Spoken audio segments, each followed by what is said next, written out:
pals, Alyssa Marino here, and as a friend of Parker Kane Promotions, I am super excited to share the awesomeness that they've got in store for you this November at WrestleCade. You'll be seeing the world-traveling Capital Championship Wrestling Global Fighting Champ Rebecca J. Scott, a rising star who's been featured on Ladies Night Out, MCW, and more, the stunner Emily J., an internationally traveled talent who you've seen on NXT UK and Stardom, Angel of the Ring Zaya Brookside, and NWA World Women's Tag Team Champion Chicago's sweetheart Missa Kate will also be appearing live. It's all going down WrestleCade weekend in Winston-Salem, North Carolina. You can catch these stars brought to you by Parker Kane Promotions on Saturday, November 25th from 10 a.m. to 3 p.m. And be sure to stick around for Ladies Night Out the following day on Sunday, November 26th. You can get your WrestleCade weekend tickets at WrestleCade.com. The Jeff Meacham Network's Multiverse of Media. For over 15 years, the recognized symbol of excellence and the standard bearer in coverage of sports and entertainment.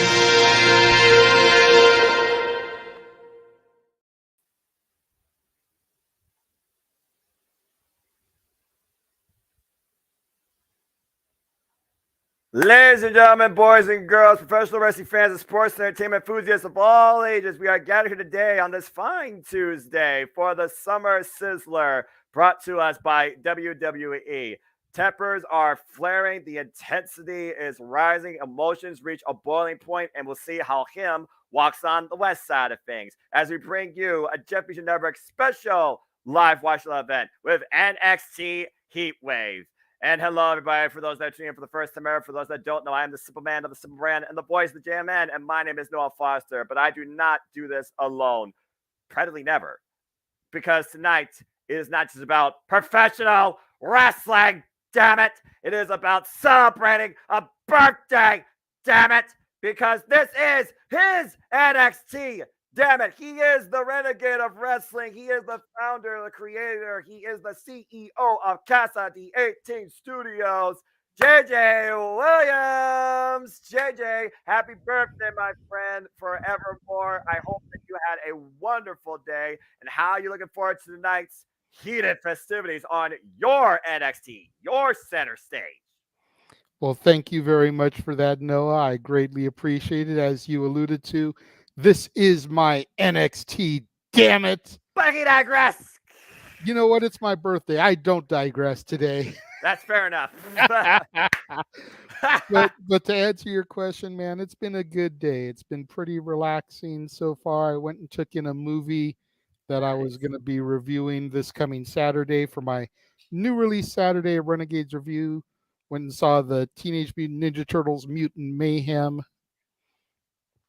It wasn't bad. I'm not going to say too much. I want to make sure people come and tune into my review on Saturday. But it was. Let me put it to you this way: I didn't recognize John Cena as Rocksteady, so he was doing some pretty good voice acting because he didn't sound like John Cena. Hey, I'll give the man credit's due if he was able to do that. As I get, of course, my little background monitor set up here too. And again, folks, please. Show some love, show some support, super chat this man, give him a super sticker. And if you want us to maybe talk about something else or try and bring in your own weird wrestling shenanigans, super chat at Cascading Studios. Super chat is as simple as that. Thank everybody once again for tuning in. Daniel, good to see you. Hey, happy birthday to you too, Daniel. Very nice. Marsha with the happy birthday, all the birthday wishes, courtesy of the Jeff Meacham Network. Faithful and the multiverse of media, multiverse participants, both producers and both fans. Again, JJ, you endure the multiverse madness every week hosting the Saturday Night Shenanigans. God bless you.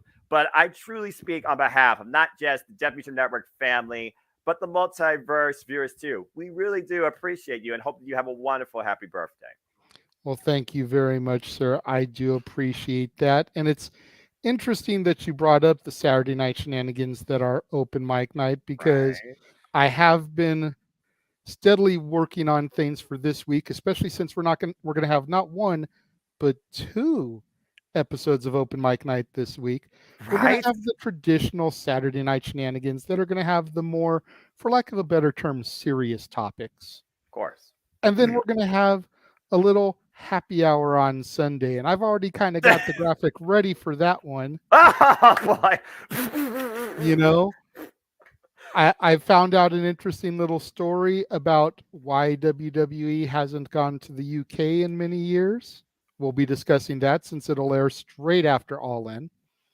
Right. Found out an interesting little tidbit about Karrion Kross and his storylines that we'll bring up. TikTok. Maven has kind of had a little bit of a resurgence here the last month with his own YouTube channel. We'll be discussing that. Right. Then I saw a thing about ECW and which 3 superstars from the current active wrestling scene, any company, do you think would fit in the 95 to 99 original ECW? Ooh. So we'll get into that, hence the Paul Heyman graphic there. And then who is on your Mount Rushmore of WCW superstars? All of that will be discussed during happy hour in between All In and Emergence this coming Sunday. As far as Saturday, still kind of working on that, waiting to see what kind of legitimate stories come out, so we don't have to put your dignity on the line again like we did this past week. Oh, I'm sure the Multiverse will come up with a suggestion and super chat something. Heck, they might have me sing a friggin', God help me, NXT theme tonight. Hey, Pop, hello. Hello, sir. Thank you again for the phone call earlier. It was good talking to you. Good seeing you. Yeah, maybe JJ will come up with some weird challenge for some sort of super chat. No one will sing this NXT theme. It's like, JJ, what are you thinking? I already knew it was on your mind. I'm just waiting for him to come up with something. Because most of these themes, you don't even understand them or they don't have lyrics. I mean, seriously. But anyway. Yeah, that's the thing is like I can't really think of a good NXT theme song that has lyrics to it. Besides Joe Gacy at this point, you got nothing. Yeah, pretty much.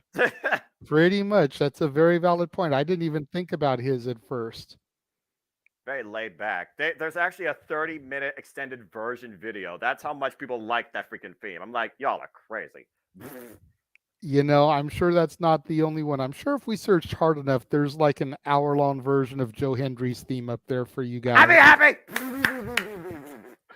But tonight's not about Impact Wrestling. No. Of course, tonight's about NXT Heatwave. So while we got some time to kill, because I don't give a damn about TV or what's on my USA Network, why don't we go ahead and run down tonight's card for those that don't know, because we do have a championship match. We got a couple of interesting grudges. We got mixed tag team action, and we got, oh, God, a Heritage Cup match. And at this point, can we just end this freaking thing and send it back to the UK? But seriously. But they got a lot tonight in store for us for 2 hours worth of television. So, JJ, absolutely. Let's get right into it.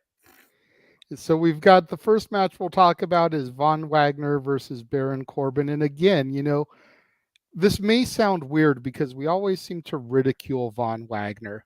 Yes. But I feel like they've kind of painted themselves into the same corner that they did at the last PLE with Baron Corbin and Gable Steveson. Von Wagner has kind of been on this trajectory here where he's been trying to redefine himself and he's been trying to reestablish himself. They've had all these vignettes, talking about kind of like the hardships that he overcame as a kid and everything and injuries. And you would hate to see him lose with that kind of build-up in story. And then you've got Corbin, who again is trying to reestablish himself after burning the costumes of his old gimmicks. So what do you do here? They've really kind of backed themselves into a corner once again. Well, that being said, before we talk about corner, we got somebody here, part of the festivities. Ladies and gentlemen, the man whose name is on the marquee, Jeff Motherfrickin' Meacham. Yeah. I muted him real quick because he's at Disneyland and there was a lot of background noise. Oh, that's right. My bad. Botch. Go ahead. No. Well, when you guys are done predicting this match, JJ, I have a birthday present for you. Well, go ahead and do it real quick because we've only got a few minutes. So yeah, okay. This is more important. Go ahead, Jeff. Ready? Yeah. All right, JJ, this is from me to you, brother. Whoop, there we go. Happy birthday to you. Happy birthday to you. Happy birthday, Mr. President. Because that's what Jeff told us to call you. I said Renegade. Happy birthday to you. Paradise Cake, ladies and gentlemen. Thank you very much, ladies. I greatly appreciate that. Thank you very much, ladies. There we go. We'll be here literally all day. Until the rest of the day. It's the rest of the day. Have a good call, guys. Have fun. Thank you, very sir. much. Like I said, JJ, we love you. Yes. But like I said, they've kind of painted themselves again into a corner here because you don't want Von Wagner to lose with everything that they've tried to establish, that he's trying to overcome. I forget what it was that they said, but like they showed these pictures of him when he was a baby with these scars on his head and like surgery that he had, and he's like had to overcome all this trauma over the years. And if you're going to bring that to the forefront, you don't want to job him out. But again, Baron Corbin is trying to get that momentum back under him, so you don't want him to lose either.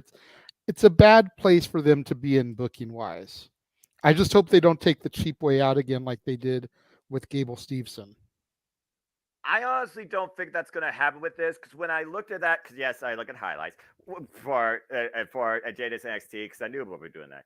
When I looked at this, I thought about who the hell is Von Wagner? Because let's think about it. People have not really been able to get a grasp or connect with Von Wagner. Baron Corbin somehow brought out a bit of personality and a promo in him, and these are two of your biggest studs in your NXT, JJ. I don't think necessarily it hurts Von Wagner to lose this as it helps Baron Corbin to win this because while Baron Corbin is trying to burn down ships, whatever you want to portray that as, the thing of the matter is Baron Corbin being in the ring with Von Wagner automatically increases Von Wagner's stock. So I think what we're going to see tonight more so is a real showcase of Von Wagner where maybe he finally gets up from underneath Robert Stone, where that's always been a little bit of touch and go. Honestly, I could see this becoming, if not like a mentorship thing or a proving thing, kind of like how Lyra Valkyria was with Rhea Ripley. Talk more about that later, AO. I think for us, we need to see what Von Wagner can do against the former King of the Ring, the former Golden Glove box winner, the former insert here. But the thing about this, Corbin talked about just his star power, not necessarily what he was. Yes. So being matched up with that star power, I think immediately raises Von Wagner's stock no matter what. So I think this actually is a more comfortable match here, not only give Baron Corbin a win, but give Von Wagner a showcase where he might actually connect and impress the NXT fans. That's fair. I mean, honestly, if he gets in there and he has as good of a showing as Chad Gable has lately against Gunther on the main roster, I think that'll go a long way, even in defeat. Mm-hmm. And I definitely don't see this via count out. No. That was so stupid. Speaking of stupid. And then we've got this match, and I know you love the Heritage Cup. Yes, I do. I like Nathan Frazier, but for me, this is like a snooze fest. I have to agree. I've been saying it since they brought the Heritage Cup into your NXT. It doesn't fit the environment. Let me talk to you. A while when Impact Wrestling... Yeah. Too bad it's not on the show. A while when Impact Wrestling was under the Anthem umbrella with the six-sided ring, under all these different managers, one in particular, Billy Corgan, they brought a title called the Impact Grand Championship. It was literally about how well you do in a 3-minute round, and then each round was scored by judges, not necessarily scored by yourself. I get a lot of that here because one of these things just doesn't belong here. That did not belong in Impact Wrestling. This damn sure doesn't belong in this NXT. But that being said, I'm going to be contextual, despite the fact this is horribly gimmick beyond belief. Nathan Frazier is a guy right now that's been out to impress. He's been kind of tagging alongside Dragon Lee. He's been trying to find his way. He once ran a news anchor thing. Hey, maybe he and Mustafa Ali become a thing because it's so political, not like Fox News. Ayo. And then Noam Dar at this point with the metaphor. It's almost like Noam Dar is just doing this to raise his own ego and restore some pride and won't rest until he does.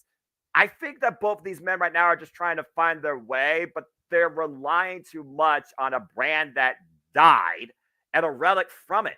What needs to happen regardless here, the Heritage Cup needs to retire, and one of these two need to move on to bigger and better things. I know that the freaking NXT North American Championship is now held by a heel, but based in that context and the fact that one, Seth freaking Rollins, trained this guy, and I think it'll be a hell of a match, Nathan Frazier needs to lose. Because if he wins, he's stuck in this. Noam Dar, there's nothing else for him. Give him this relic. Give him his moment.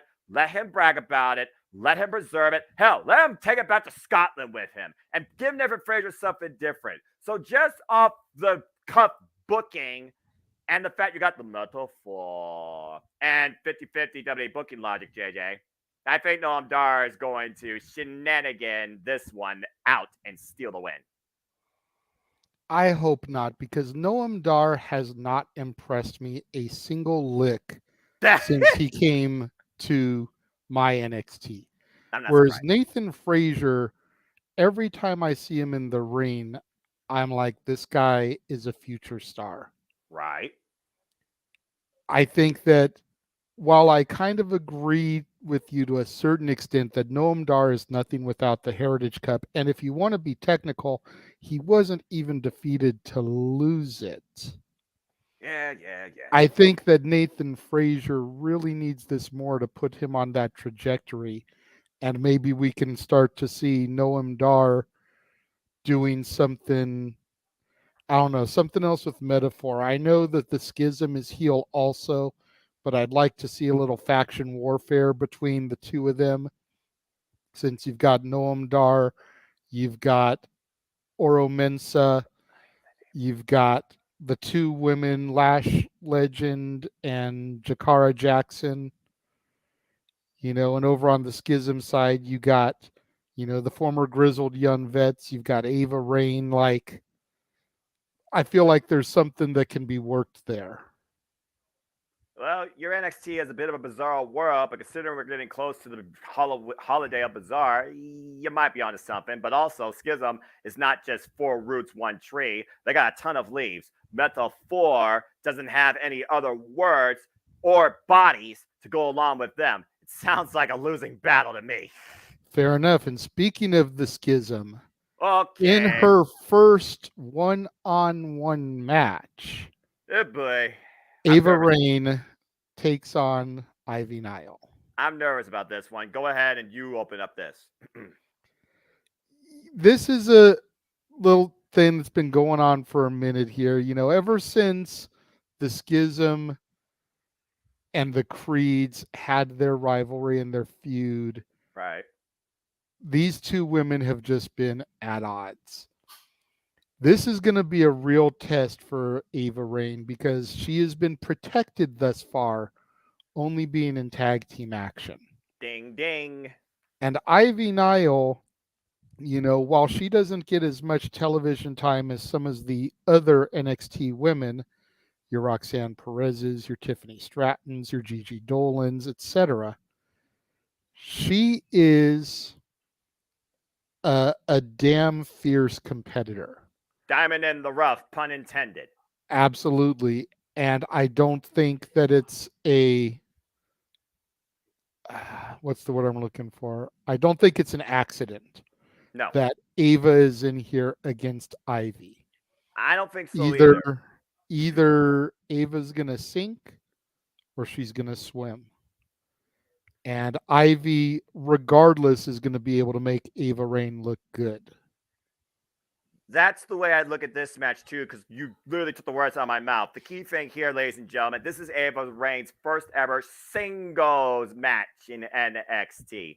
And when you're in a singles bout, you only get one first chance for a good first impression. It's either sink or swim. But the thing is also the underlying story. Ivy Nile rolls alone. The Creed brothers, nowhere to be found. But lately, your Schism might have some poison in the roots. And I honestly wonder, when will that be exposed or derooted?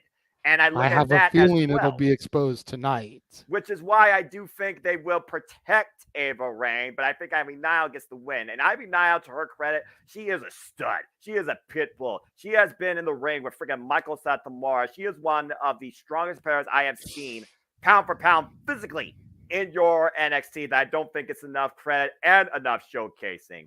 It's time for Ivy Nile, who right now literally is trying to find her way on her own, to really bring her stock up. And while the focus has been on those names you mentioned, including Lyra Valkyria, which I will say to me is in the bigger match on this card, and that's the only other woman in action tonight.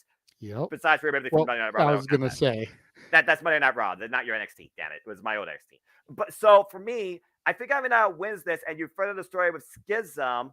And I don't know when your next NXT PLE. Oh, that's right, No Mercy. And I do think Joe Gacy will come back with a vengeance for No Mercy. I think Ava Raine is going to show us how far she's grown, but that doesn't mean she has to get the win. All you need to have is a good impression, and you're able to carry the story. As long as that's good, I think everybody will be fine. But Ivy Nile needs the pin, in my opinion. She needs the victory. I agree. And I do agree that Ivy is one of the better women on the NXT roster as far as an all-around performer. I don't know if she's ready for the main roster just yet. And my only reason for saying that is because we just lost Ronda Rousey. I feel like if Ivy Nile got called up to the main roster, they would just look at her as a Ronda Rousey wannabe. And to be fair, JJ, I think we need to give her at least a year with no Ronda on the roster before bringing her up, because I've said it a few times, and it's no disrespect to Ivy Nile, but she's basically the Wish version of Ronda Rousey. Well, so with that in mind, and Ronda having just departed, it's just going to go over like a fart in church if she gets called up right now. There's a reason why legit Layla Hirsch is a straight shooter, but they still compare her to shorter Ronda Rousey. And I think she has more momentum right now in Ring of Honor than your Ivy Nile does in your NXT. So I definitely agree. Hello, Wesley. Yes, thank you, Wesley. And then Marshall said NXT women's division needs bigger names to it. I don't know if I would go that far, because the whole point of NXT is to make a name. Exactly. The NXT women's division right now has got Rhea Ripley kind of dabbling around it because of her and Dom coming back and forth, with Dom being the North American champion, as we'll see later on this evening. But they've also got Roxanne Perez. Roxanne Perez is the name of the NXT women's division. Bar none. She is the prodigy for a reason, and that is not by name. She is that much incredible of a promise of a future WWE superstar. And speaking of promise and WWE superstars, let's go ahead and talk a little about this. I'll take the reins on this, as you did talk about Mommy. By the way, congratulations on the recent engagement to one Buddy Matthews. Yes. And of course, her Dom. We're talking about Dirty Dom, who sees the NXT North American Championship from Wes Lee. They take on Dragon Lee and Lyra Valkyria. So let's look at this, shall we? At the forefront, we of course have Dragon Lee and Dominic Mysterio. There's really a sense of disrespect when it comes to the Lucha Libre legacy that Dragon Lee carries with his mask, and the fact that he fell short going after the NXT North American Championship, particularly against Mommy's interference. Lyra has been endorsed with promise by Mommy herself. I'll say Rhea Ripley just to keep things in context in case people don't know what the hell I'm talking about. Because again, there is casuals. So Rhea Ripley and Lyra, they have this thing, I think, where honestly, I could see them become a tag team. I could see Lyra become part of Judgment Day down the line. I could see Lyra turn. But I also could see Lyra going after Rhea Ripley one-on-one, maybe for her championship. Hey, when was the last time she had a title defense? Just saying. Oh, sorry. But I look at this match, it's mixed tag team warfare, but it's also one of those cases where do you have the, let's just call it this, main roster guys lose against labeled developmental. In this scenario, I almost would feel safe to say so if it wasn't for the fact that Dragon Lee already had a chance at Dominic Mysterio and his title. Something else has to come out to further this. This isn't about Judgment Day and the Monday Night Raw campaign. This is different. This is Judgment Day trying to rule NXT. And whether or not they're recruiting or manipulating, that remains to be seen. I think it's funny that you mentioned Rhea defending her belt last, because it was announced on Raw last night that this will happen at Payback. Finally. I think they've just been holding off because of Raquel's injury. And now that she is medically cleared as of last night, Payback is going to be a bitch for mommy. As long as she doesn't smile and I get the Raquel and the Rhea from NXT Black and Gold, this should be a killer match. Kill it, ladies. But yeah, going back to this, it's one of those things where right now experience and momentum favors the left side, not the right side. But Valkyria, she is somebody on the rise, and she loves this. I haven't seen this fire in the Valkyrie since NXT UK. And I know Rhea Ripley's going to bring even that more out of her. But I do think it's hard to bet against the Judgment Day here in this case. And I think it's interesting that you bring up the potential of recruitment with Lyra Valkyria and the Judgment Day. I wonder what Finn Balor would think of that, considering how he's been trying to bring JD McDonough into the group and been met with resistance at every turn. And here you're talking about the potential of scouting Valkyria. Yes. That's an interesting dynamic. What will Finn think about it? And to Matthew's point, they definitely see Dragon Lee as the next Rey Mysterio. Rey Mysterio is already in the Hall of Fame. Bar none. His days are behind him. Yep. But they need that next luchador that they can make money off of with their mask sales and everything. And Dragon Lee is definitely that. Oh, there's not a shadow of a doubt in my mind. He has been a mainstay player and shot on every NXT PLE since being a part of this brand.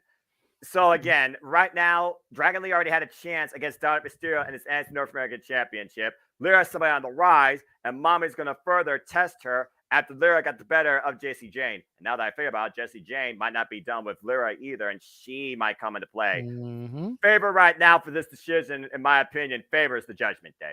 Absolutely. As far as why isn't Tiffy Time defending her title, I'm not sure, but she is supposed to speak tonight. So we may get a little bit of a taste as to what's to come for that. Fair enough. Well, let's see if Trick Williams can stand a taste of the most intense competitor in your NXT, JJ. Because you heard what Ilya Dragunov says. Your career will die. Yeah, I don't know what Trick is thinking, trying to go toe-to-toe with Ilya Dragunov. Don't get me wrong. Trick is a specimen. He is entertaining, and he's not horrible in the ring. Like, you can see that initially he was brought up to be the hype man for Mello, but he's improved by leaps and bounds. He can definitely do singles matches now and not stink the joint up. But again, much like with Ava Rain and Ivy Nile, there's a reason they've got Trick with Ilya Dragunov. I have not seen Dragunov have a bad match. No. So he is going to be able to pull the absolute best out of Trick. And I look at this match much as the same way as I do the Von Wagner Baron Corbin match we talked about in the beginning. As long as Trick can have a solid showing in there, even in defeat, it'll send him to the moon, Cameron Grimes style, by leaps and bounds. Just being able to hold his own with the technical marvel that is Ilya Dragunov. Yeah, and again, Ilya Dragunov, he says that nothing now can hold him back from unleashing the anger that is consuming him, because he will break him and he will seize his destiny. He blames Trick Williams for the reason he lost at the Great American Bash. But we'll talk more about that here in a moment as we now go to what is forever possibly going to be called NXT on your birthday. Wait for it. Together. I'm going to pause right there as I look also at the feed, and now it says together. Because, ladies and gentlemen, boys and girls, professional wrestling fans, sports entertainment enthusiasts, get ready for the Summer Sizzler from WWE. Emotions run high, and there is definitely a boiling point that remains to be seen. And why am I looking at Tony D'Angelo and Channing Stacks Lorenzo, the NXT Tag Team Champions, on my screen?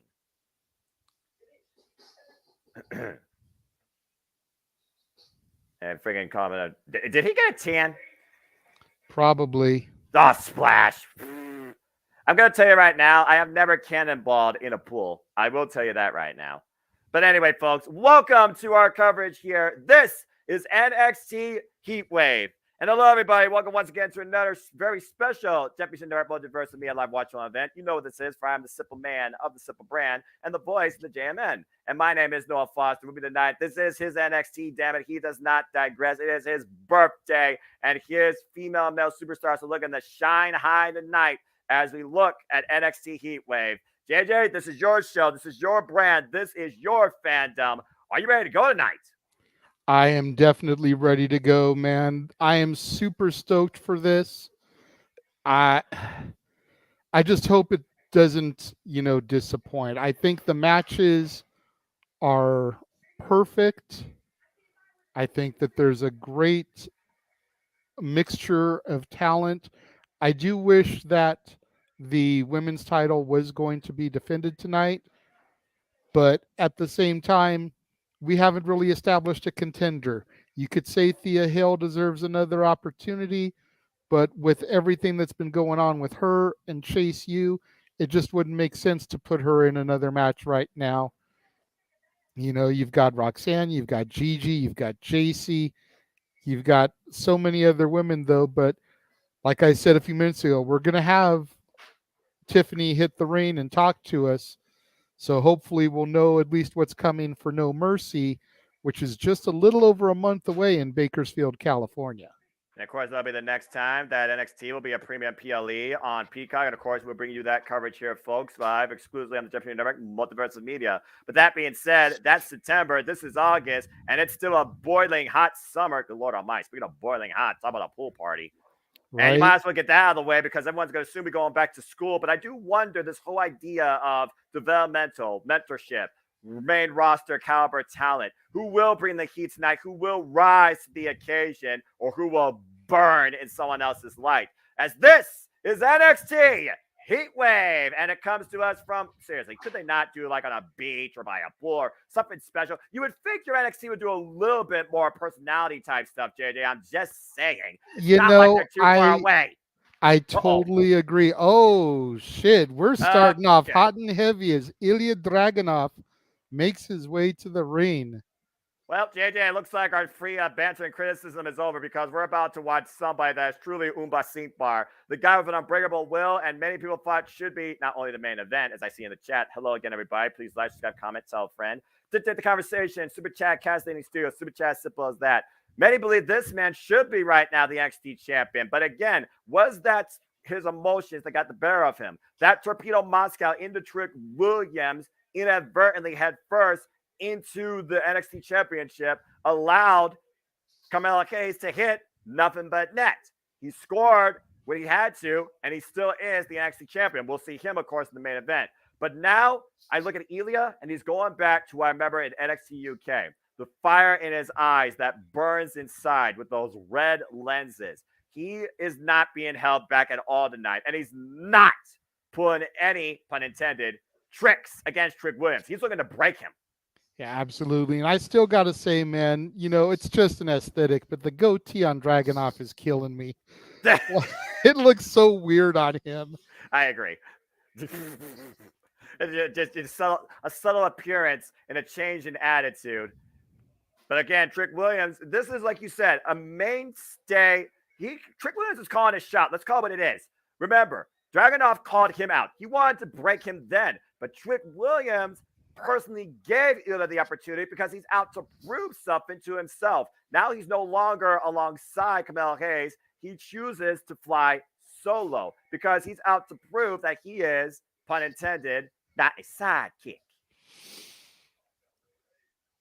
Again, the focus has been primarily on Carmelo Hayes. JJ in this match, the focus, Trick Williams wants to be on him, but I think everyone's looking at Ilya Dragunov. Now, bell race underway, and we're going to start off hot and heavy. Oh, yeah. Oof. Is there any other way for these two to start it off? I mean, Dragunov is a machine. Ilya Dragunov, former NXT UK champion, the man that beat the Lindenau Gunther and stopped his unstoppable seeming reign as NXT UK champion. And, of course, has already had a chance twice now at the NXT championship and come up short. Oh! Here's a dream match for you. Dragunov versus Danielson. Take my money. Right? Brian Danielson, get well soon. And Trick Williams right now trapped in the waist lock with the back elbow strikes, trying to pick up some speed here. There's a shoulder tackle. Oh, Ooh, man. nice kick by Dragunov. That was like flash kick out of nowhere. He did not see that coming. I thought Dragunov was just going to throw himself into him.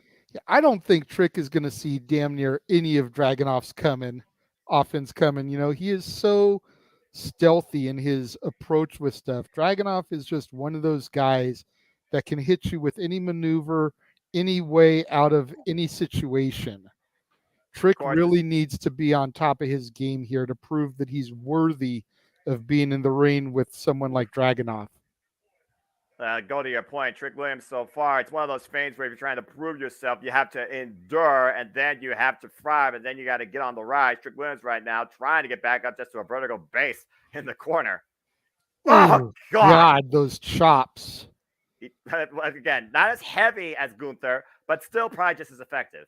Yeah, anytime I see someone take a chop in the corner like that, I think about my baptism at Battleground Pro Wrestling when the entire roster lit me up.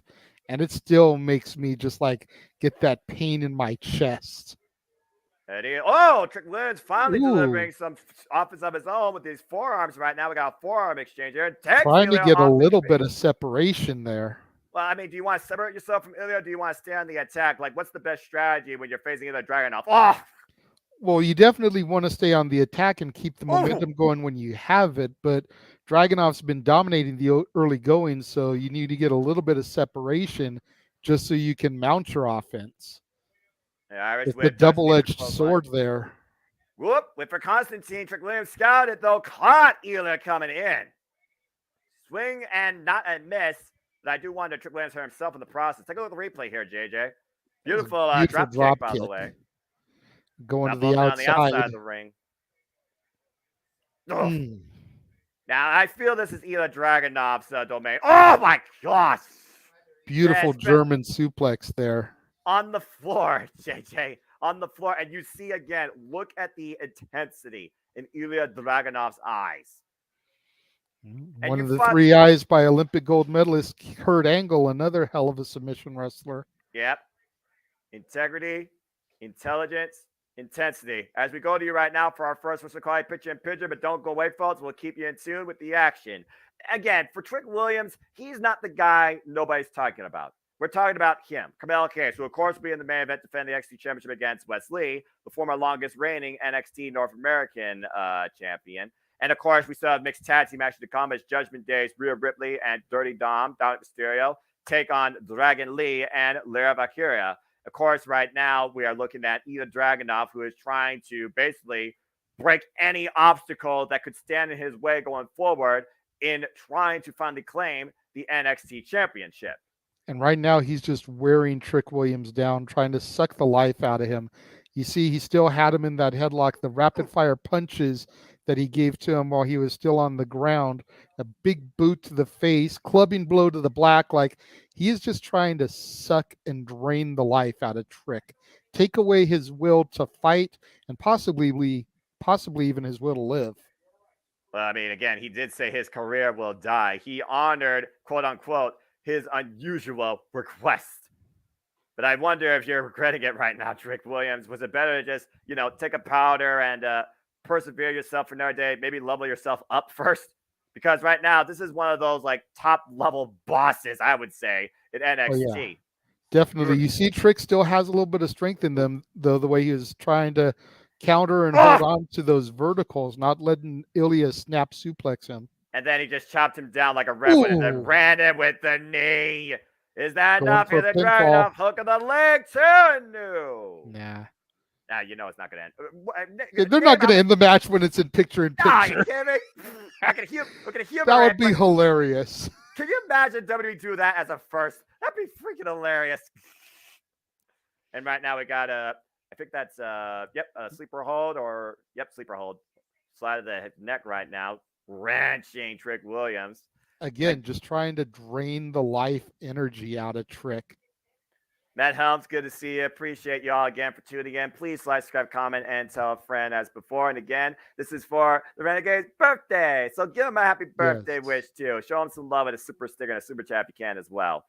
And once again, Trick Williams testing his mantle against the Dragunov in a striking affair. Very trading few men, shots back and forth there. Very few men get. Oh God! Well, very few men get the better of Eli in that exchange, as Eli with one haymaker dropped Trick Williams where he stood. And you look at the way he's moving his fingers there. Could he have injured his hand or his wrist there with that blow? Hey, you wonder a stinger effect. Was that a closed fist, or was that one of those, like, just palm strikes? Is he just trying to face wash him with his boot? And again, off the ropes right now. Either Dragunov, calculated approach here. For a guy with all the intensity in the world, looking to break everything that's in front of him, I'm surprised he really hasn't gone 0 to 100 in the early going here of this match that really has kind of just started. Yeah, again, no though, you doubt. did talk about the hand. It definitely looks like he's trying to get the blood flow back in there, like he may have run it on Trick there. Yeah, or Stinger. You notice he's using his feet more right now and keeps going back and kind of holding his wrist there as we come back from the commercial break. Back live on NXT Heatwave here across the Multiverse of Media. Eli Dragunov, Trick Williams in our opening contest. Trick Williams just trying to get a vertical base, while Eli Dragunov is trying to get feeling back in his right hand, going for shades of Kawada right there with those chops, driving Trick Williams down to the mat again and bringing him up to a vertical base to further punishment. Oh! Trick Williams, though, with a statement asking for more. Again, I wonder if he regrets it. It's one of those things to try and be a tougher man against Eli Dragunov and actually be it. Wait a minute. Cut the chop. Uh-oh. What's happening here? Man. Oh! Again, JJ, is he a sidekick or is he a superhero in the making? Whoa!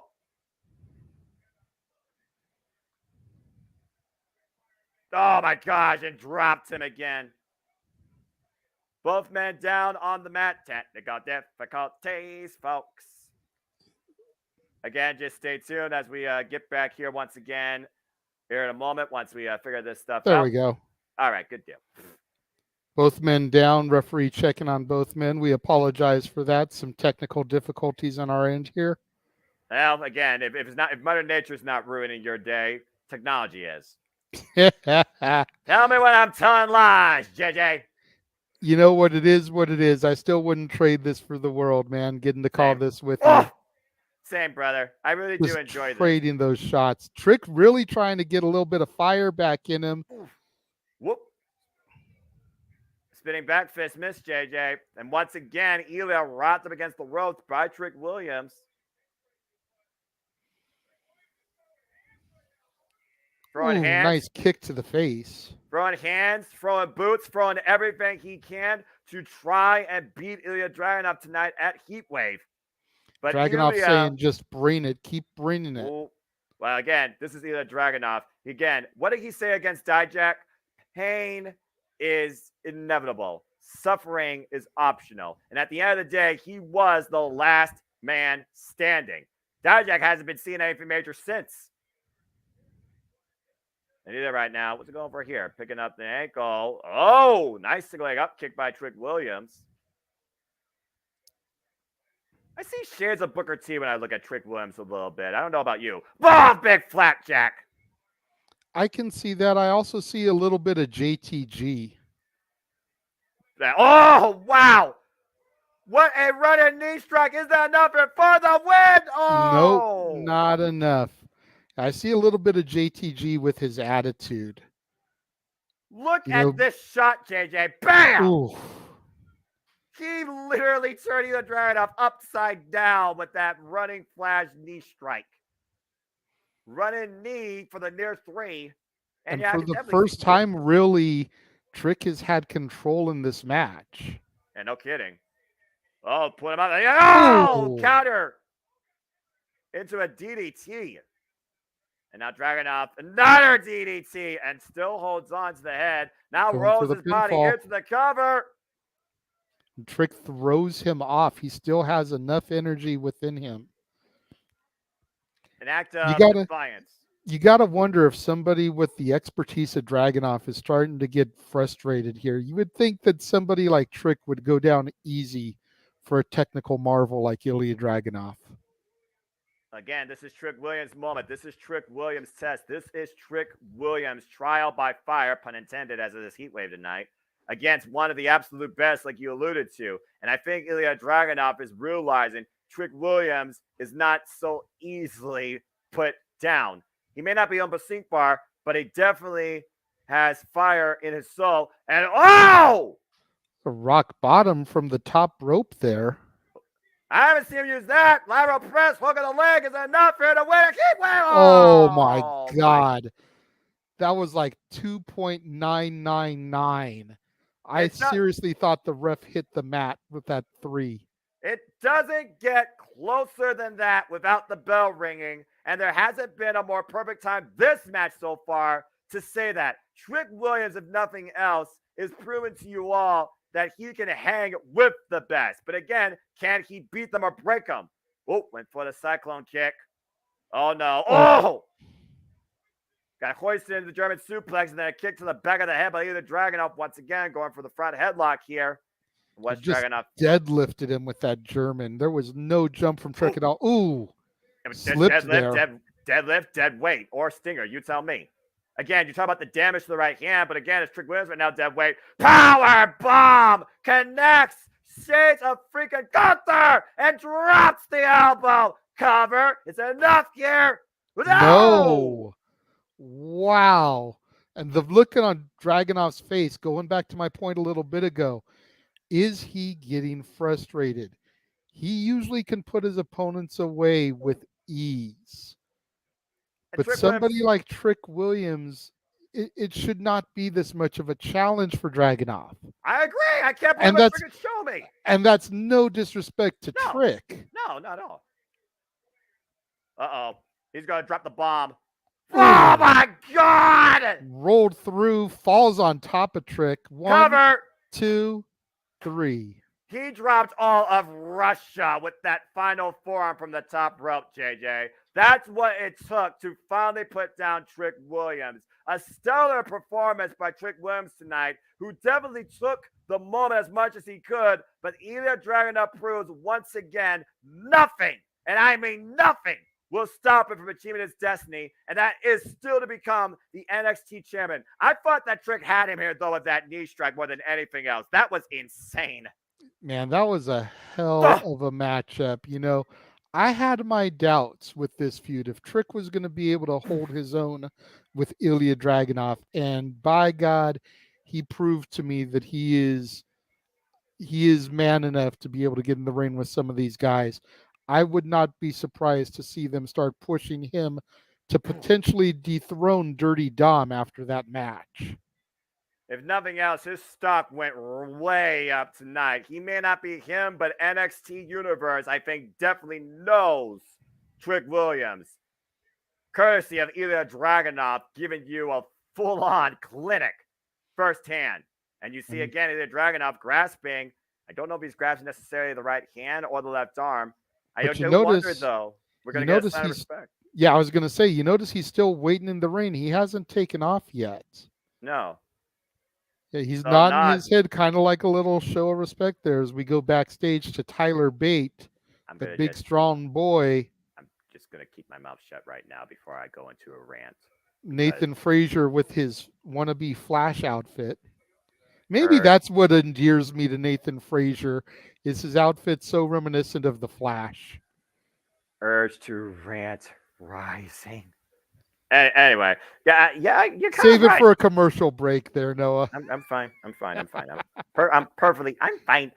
Everything's fine. Yeah, you're right. That is kind of like a nod to the Flash.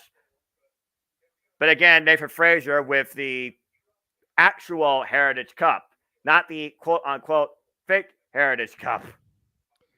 That is being carried around by Noam Dar, the previous holder of the Heritage Cup, who, again, I'm not his biggest fan. To his point, though, he was not beaten for the cup. Oro Mensa was defeated because he was out on injury. Why did he defend? I'll talk about it later. So, All I right, mean, well, I'm let's go. just saying, so, Yeah, you know, he fair, does have fair. a point, whether we like him or not. All right, well, that's fair. But let's go ahead and make a point about this gem of the NXT Women's Division. Ladies and gentlemen, we're going to kick things up with women's action as we come back from commercial break. It's Ivy Nile taking on in her singles match. First ever singles match, Ava Raine, and that is next. All right, Yes. so first off, I'm just going to say this real quick. Trick Williams, respect. That Mad was respect. impressive. Absolutely impressive. And I'm just going to go ahead and acknowledge the chat here as we like to do during the commercials here, JJ. I'm glad you put up those Yes. comments. Yeah, that kind of was like a Rocky because, again, he had two pinnacle moments where you legitimately fought. He had the win. Yeah, I mean, I've never seen the Rocky movies, but I know enough about them to be able to recall Rocky went the distance with Apollo in the first movie, but he did not win the title. No. He did not win the match. He won in the second movie, in the rematch. So Trick Williams being able to hold his own, but not being able to defeat Ilya Dragunov, very reminiscent of that. So Bar none. definitely mad respect to Trick. He showed up, he showed out, and now we're going to see if these women can do the same thing. Again, we know what Ivy Nile can do. Mm-hmm. Ava Raine, the Rock's daughter, Simone Johnson, is untested in a singles contest. Mm-hmm. Will she sink? Will she swim? Will she show that pedigree, that heritage, that bloodline that'll make us, by the end of the match, acknowledge her as a single star in her own right? Or will she create her own design and not be connected necessarily with that standard people might try to hold her to because of who she's related to? It's one of those things like we talk about with Dominic Mysterio, and you gave him his flowers. He doesn't seem like he's just Rey Mysterio Jr., Rey Mysterio's son. He is truly his own man. Tonight, I personally think Eva Raine needs to try and stand out and be her own woman. She is untested. And Ivy Nile is truly the diamond in the rough of this NXT Women's Division. And I stand by that. But again, we got to also not just look at the athletics here. We got to look at the story. The story here, of course, is that Schism are the reason that Diamond Mine right now literally just has one gem. The Creeper has been exiled from this NXT. So it seems. But lately, Schism's luck has been kind of uprooted from their tree. They lost out for the NXT Tag Team Championships, and there might be some weeds in the field that even Joe Gacy might have speculation on, but can't seem to weed out. And I do wonder if they will sprout up tonight and once again cause shenanigans to allow Ivy Nile to get the win. She's been rolling solo since this point. Yeah. I mean, to your point as far as Ava Raine goes, there's been a few superstars that have been able to get out of their legendary shadows. You think about Randy Orton. Yep. You think about Bray Wyatt. Bray Wyatt. You think about, to a certain extent, Cody Rhodes. While Dusty is still by and far the bigger shadow, he's definitely made his own name to where you can say that he has cemented his own legacy. Fair. And then there have been those failures. You think about Ted DiBiase Jr. You think about Curtis Axel. Oh, man. You know, and it's which side of the fence will Ava Raine fall? Because aside from Tamina, who really didn't get out of her dad's shadow, Natalya, who did surpass her father, maybe not her uncle and the rest of the Hart legacy, but she did get out of her father's shadow. Speaking of getting out of their father's shadow, look who's on screen, JJ. Yes, and then Charlotte Flair, of course, the queen. Ava Raine is really the only other female to fall in that category.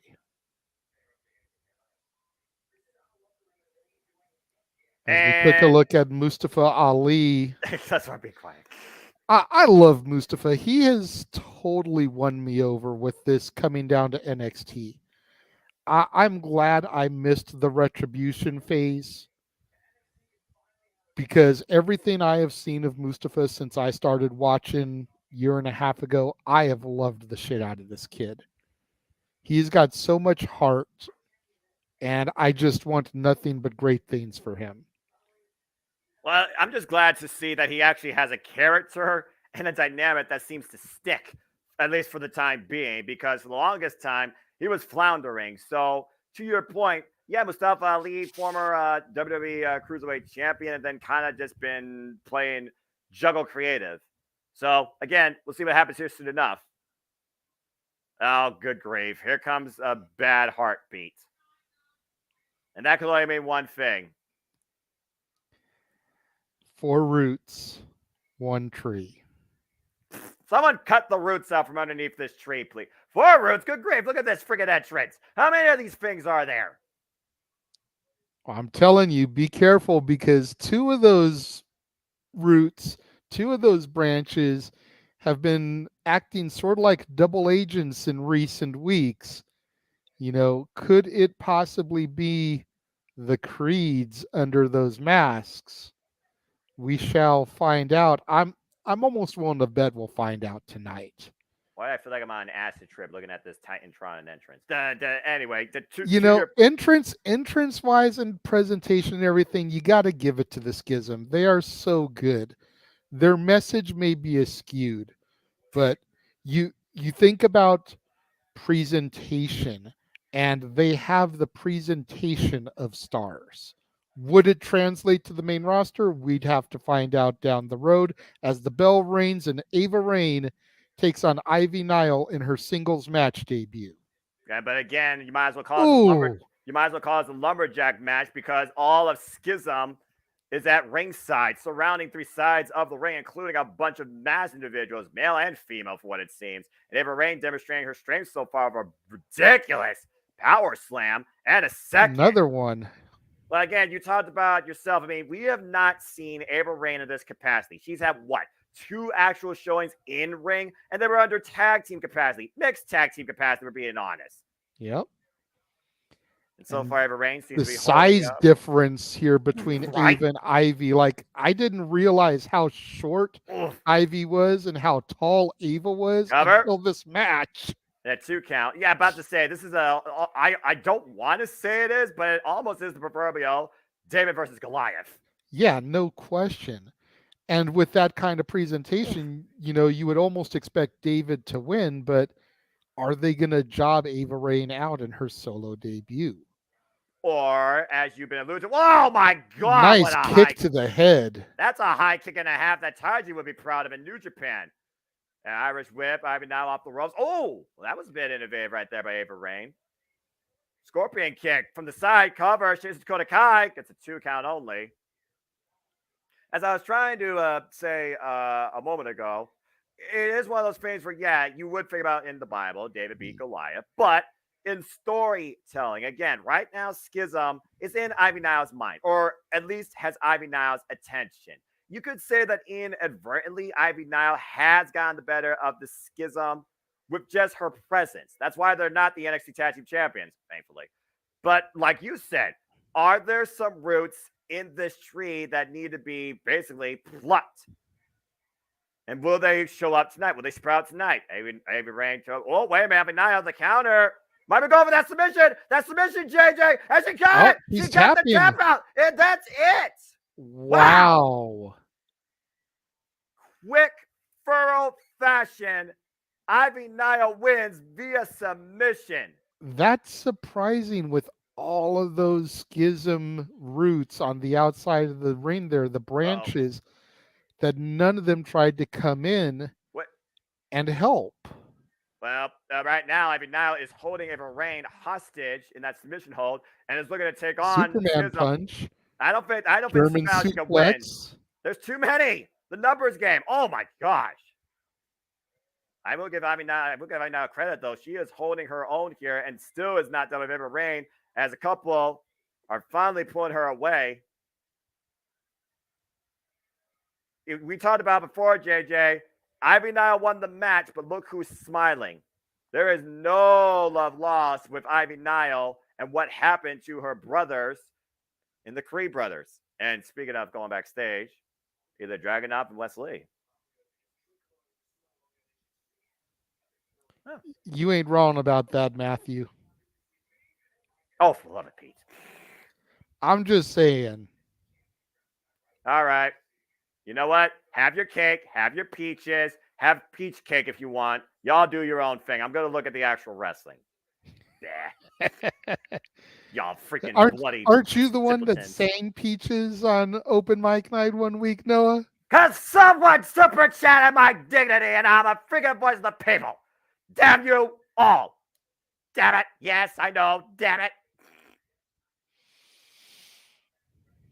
Whoa.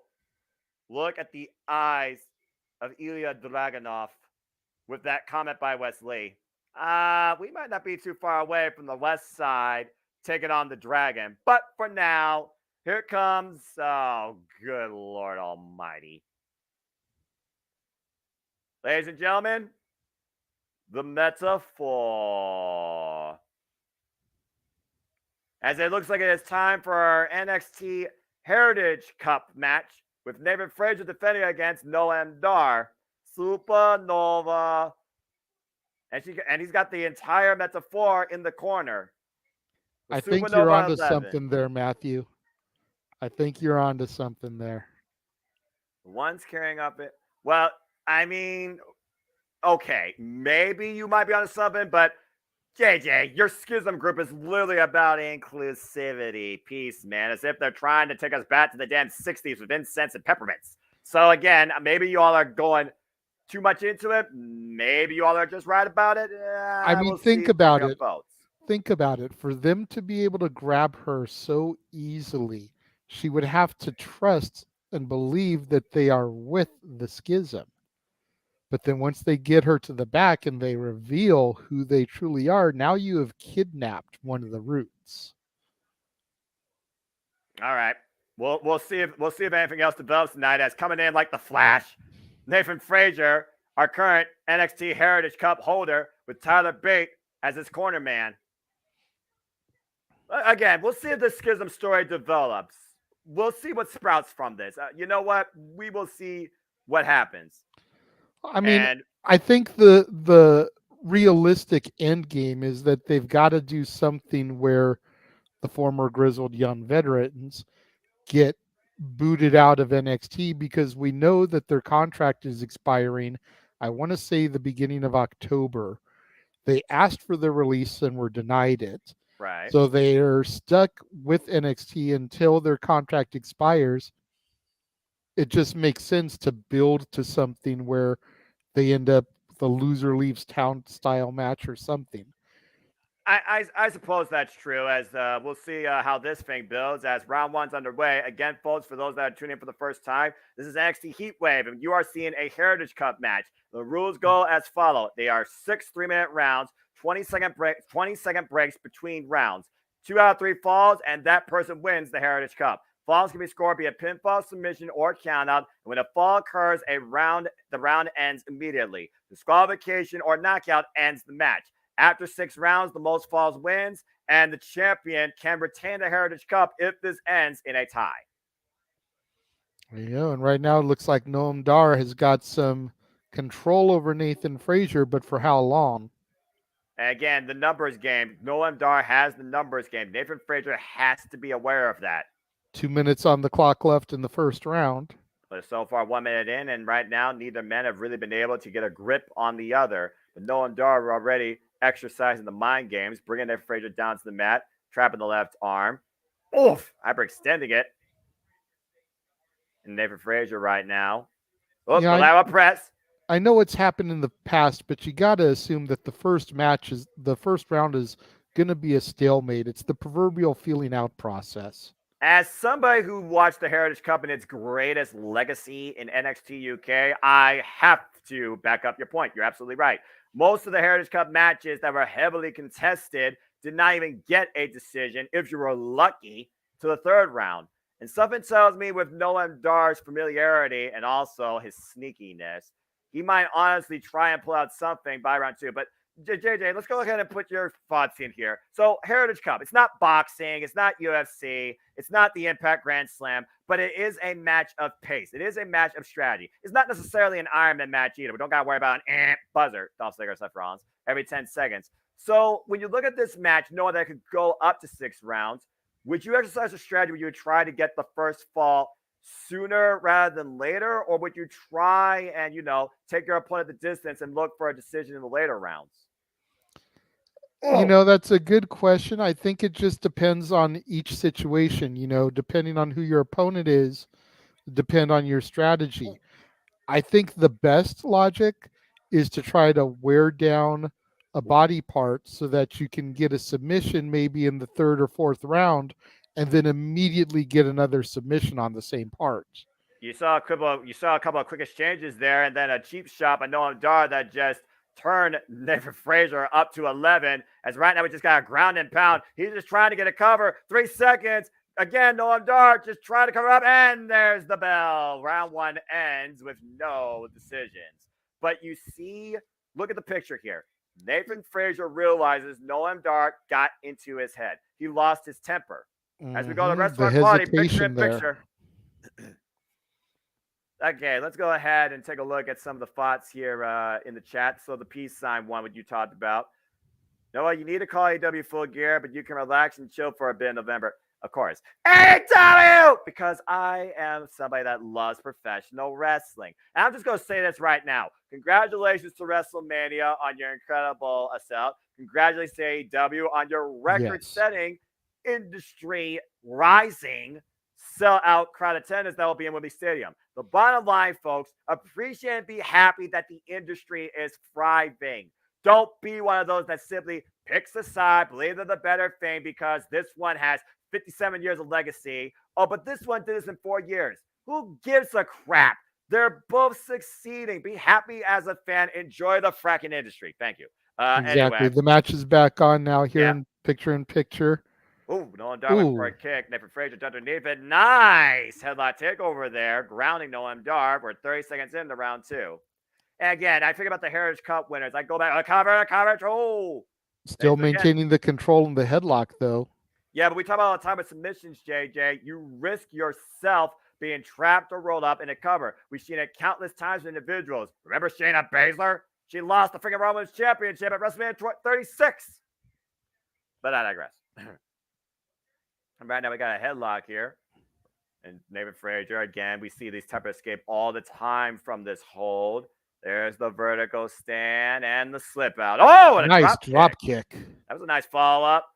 And immediately Nathan Frazier goes into the submission hold now. Like you said, talking about wearing down your opponent. We're not seeing basically any mistakes so far. We're just seeing Noam Dar gain the better of Nathan Frazier's temper. And right now, Noam Dar working Nathan Frazier's left leg. Of course, Noam Dar, he has that knee bar and, of course, the Nova roll-up. Why Nathan Frazier, to my knowledge, I don't think he has a submission hold, but being trained to one Seth freaking Rollins, I know he could curve somebody next week. Oof. That was a hard shot. Here's the cover. Hook of the leg. 2 count only. And let's also keep in mind, you talked about Payback earlier, JJ. At Payback, it will be Seth freaking Rollins versus Shinsuke Nakamura defending the WWE World Heavyweight Championship with a horribly compromised back. Yeah, that's going to be a good one. And then we also will get Becky Lynch versus Trish Stratus inside the confines of a steel cage. And stay tuned, folks, as this card continues to make shape, and we will give you live coverage and predictions and so much more on it, too, here on the Multiverse Media, as Nathan Frazier picks a speed and catches him with a single leg kick. My God. Talk about increased velocity. Hey, wait a minute. What the hell? Dabakato? What's he doing? Attacking Tyler Bate here for some reason, choke slamming him onto the hardest part of the ring. Oh, why? What was the meaning of this? What was the point? Oh, wait a minute. No, distraction. The roll up, deep roll up, too. Are you kidding me? Noam Dar able to pick up the first fall here as he rolls outside, getting over there by his squad, the rest of Metaphor. Yeah, Nathan Frazier's pissed. JJ, I just also want to say this for the record. That effing happened during picture-in-picture. Right? What the? As we come back live. Yeah. Welcome back to NXT Heatwave, folks. Our Heritage Cup match is underway. During the commercial break, you saw moments ago, Dabakato choke slam Tyler Bate on the unforgiving apron. Nathan Frazier furious, distracted, and Noam Dar with a deep roll up gets the first decision in this Heritage Cup match. Ends round 2 immediately as we go into round 3. It's Noam Dar 1, Nathan Frazier 0. Noam Dar gets another fall. He is once again Heritage Cup champion. Oy vey. And oh dear, Tyler Bate being taken backstage after that. Don't blame him. I mean, your back's got to be rearranged after that. Now Nathan Frazier is truly rolling solo. Oh, picking up distance. Nice rope, jackknife reversal roll through here. STF. Very good submission transition here. Shayna Baszler and John Cena would be proud of that. STF perfectly locked in, JJ, as you called. For those that don't know, that is a step over toe hold face lock. And again, Noam Dar scrambles his way to the ropes. You got to wonder if someone else is going to come out here for Nathan Frazier for assistance in his quarterman. Well, we know Dragon Lee won't because Dragon Lee is going to be in action later alongside Lyra Valkyria against Dominic Mysterio and Rhea Ripley. And Nathan Frazier, to my knowledge, doesn't have that many friends or allies in NXT. Possibly Axiom. Oh, that's true. I didn't think about Axiom. I don't know if Axiom got lost in the multiverse, though. That was a nasty kick, taking out the base of Nathan Frazier. Now Noam Dar looking to capitalize. Uh-oh. Draping him on the ropes. And, oh, just a punt kick to the arm. Here's the cover, hooking that far leg.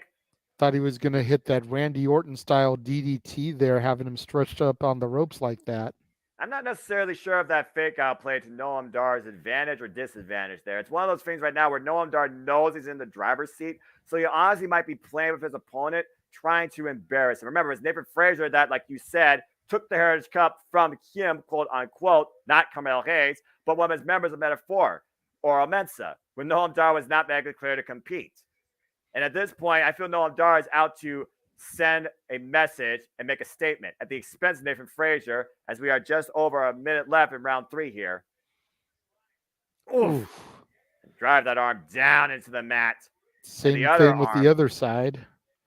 Again, just trying to weaken the opponent, break him down. And right now, Nathan Frazier going for the body shots, though, trying to build some momentum here. Oh, caught the boot. But how much does he have behind those body shots after just having his arm stomped on? Well, how about, I think you answered your question with that dragon screw into the ankle lock, as Nathan Frazier is somehow able to throw Noam Dar to the outside and dive at him with a tope suicida. But 25 seconds on the clock here in round 3. Exactly. You got to get a pinfall or submission inside the ring. 20 seconds left. Off the second rope. Beautiful moonsault. Hooking him up. Reverse DDT. Looking for more forward offense. The running chase. The press connects. Here's the cover. Hooking the leg to tie it. Nope. 5 seconds. Go for another quick cover. Go for another Don't have the time. No, there is not enough time. That is the end of round 3. Referee going to try and separate him. Oh, that was a cheap shot. Is the referee going to do something about that? That was after the bell, right? It was after the bell. Noam Dar's trying to say that he didn't hear the bell. I think that's a load of bull crap. That was a cheap shot. Yeah, that was a cheap shot and a half. I've seen him do this before in NXT UK. That was a ridiculous spinning back elbow strike, though. Watch this shot. Watch this shot. Bam! Shades of Jericho's Judas effect. The elbow came post-bell. That was a blatant cheap shot. Nathan Frazier don't even know right now he's in freaking Florida. Or he's even more furious. And again, Noam Dar exploiting Nathan Frazier's temper has been playing to his advantage pretty much this entire match, JJ. As we're in round 4 right now. And Nathan Frazier starting off hot. Here's a cover, hook of the leg. 2 count only. At this point, Nathan Frazier, you got to sense a little bit of desperation from him right now. He knows he is down a fall. He has to score 2 falls within the next 3 rounds, or he loses the Heritage Cup. Oh! Yeah, and to your point, if Noam can get just 1 more, that's it. And right now, Nathan Frazier, once again, pulling out all the stops, trying to do anything possible to preserve the Heritage Cup, whatever it's worth nowadays. Off the top rope, Phoenix Splash, roll through, lands on his feet. Whoa! And now Noam Dar caught in the roll up again. Into 2 count. Not enough. Oh, and another spinning back elbow strike. Covered by Noam Dar. 2.5. So close for Noam Dar. He did not have enough body weight on that cover, by the way, too. He fell into that cover. That was the only thing that saved Nathan Frazier. But again, Noam Dar is firmly in the driver's seat here. So again, JJ, like you said, Noam Dar really hasn't done a whole lot to impress you to be a part of this NXT. What has been your thoughts so far on this Heritage Cup outing? He is right now in control. This is one of the best performances I've seen by him thus far, but still, I am just kind of meh on him. Oh, well, how about this? Ooh, Superplex! rolls through. Still has him hooked. Whoa! Can he get it here? Twisting neckbreaker, cover. And round 4, Nathan Frazier ties it up. Whoa. Even Stevens here now. 2 rounds left to go. 6 minutes potentially left in this contest. But nobody there to help Nathan Frazier, as you see Metaphor dragging Noam Dar back to their corner to try and get him some air, some water. Nathan Frazier is solo here. Yep, as we go to the rest of the picture-in-picture, 2 rounds remaining. We are tied 1-1. Let's take a look at the replay how he got that fall, JJ. The superplex. I thought he was going to floor into the Falcon Arrow. Instead, twisting neckbreaker. Shades of a Stormbreaker almost. And got enough of the cover while grasping his lower back, might I add, to finally put Noam Dar down for a 3 count. We are tied. And keep in mind, in the case of a tie, Nathan Frazier can retain. He knows he has that advantage now. Noam Dar has to win. There's no other way Noam Dar can get the Heritage Cup. He has to win. That's fair.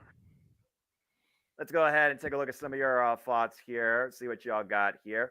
I just wish the all-in card was better. It feels more like tag in. Conceptual, subjective, but there's deeper stories that I will say that. Well, actually, we're back to the match. We'll talk more about that later. Talk Wrestling. Stay tuned for Talk Wrestling, folks. Soon again to show up here on the Jimmy Multiverse Media. Nathan as we are in going up to the top rope there, he's got Noam Dar positioned. Oh, but he's caught in a triangle. Come in a triangle. 2 minutes and 37 seconds, though. How long can Noam Dar hold this? And Nathan Frazier, again, he is more of an upward vertical position. Could get those shoulders down. Oh, what the deadlift. Fuck, God. Deadlift powerbomb for the win. And that's not enough. Not enough of a cover there. Well, again, desperation move. How much did that take out Nathan Frazier? Incredible show of strength, but that literally took every bit he had left in him as you see him creating distance between him and Noam Dar, finding his way to the apron. Noam Dar not even back up to his feet yet. We're 2 minutes left in round 5. And Nathan Frazier sprays. Oh. Good scouting by Noam Dar. Now both men on opposite sides of the ring on the apron. Uh-oh. This isn't going to be good. No. You and I have seen this more than enough times. This doesn't work out for either individual. Oh my. Case in point.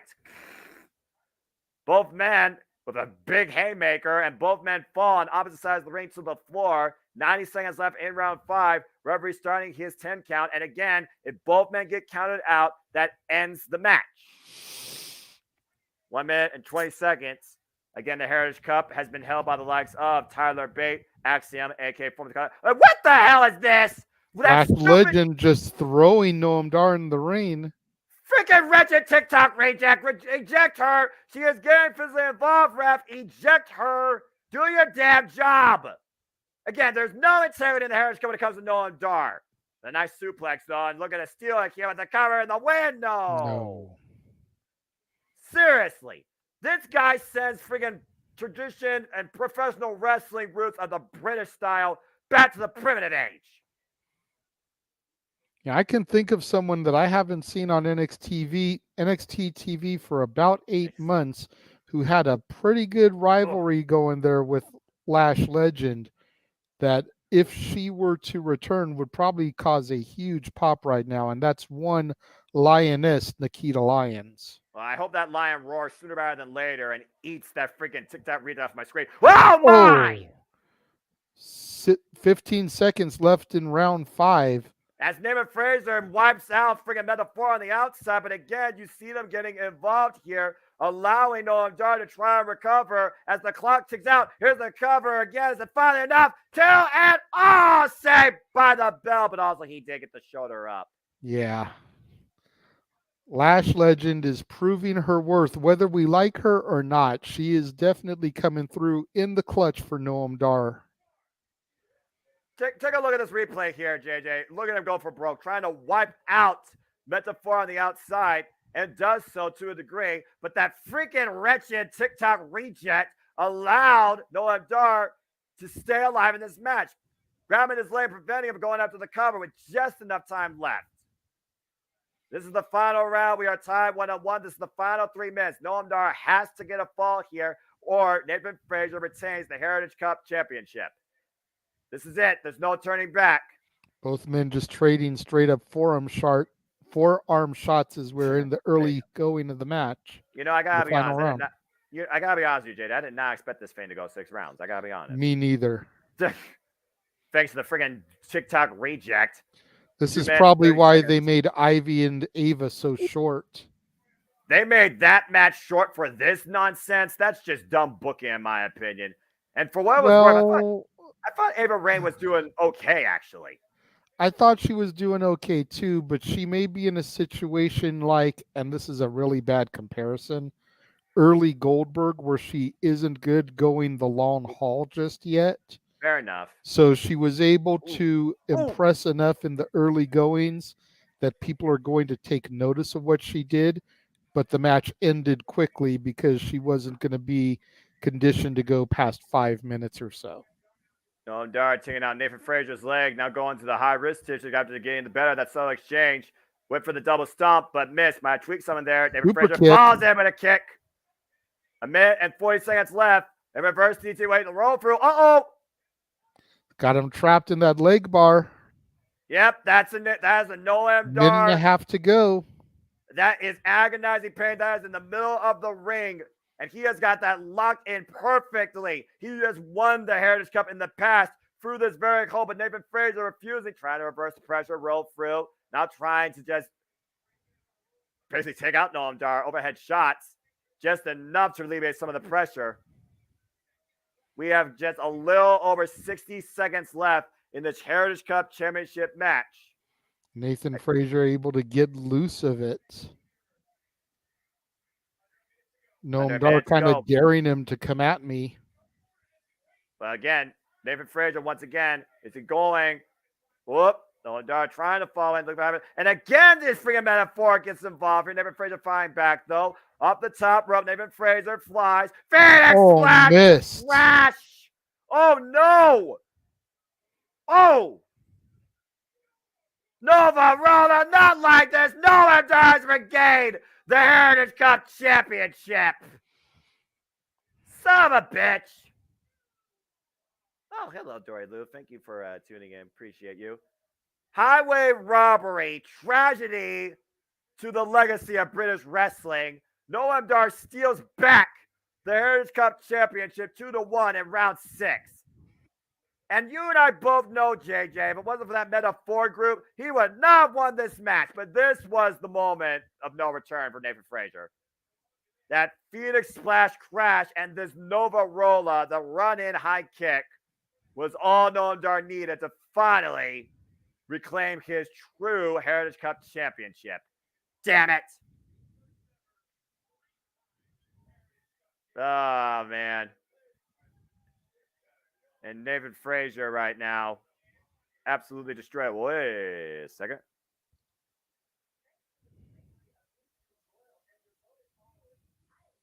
JJ, you might be on to something.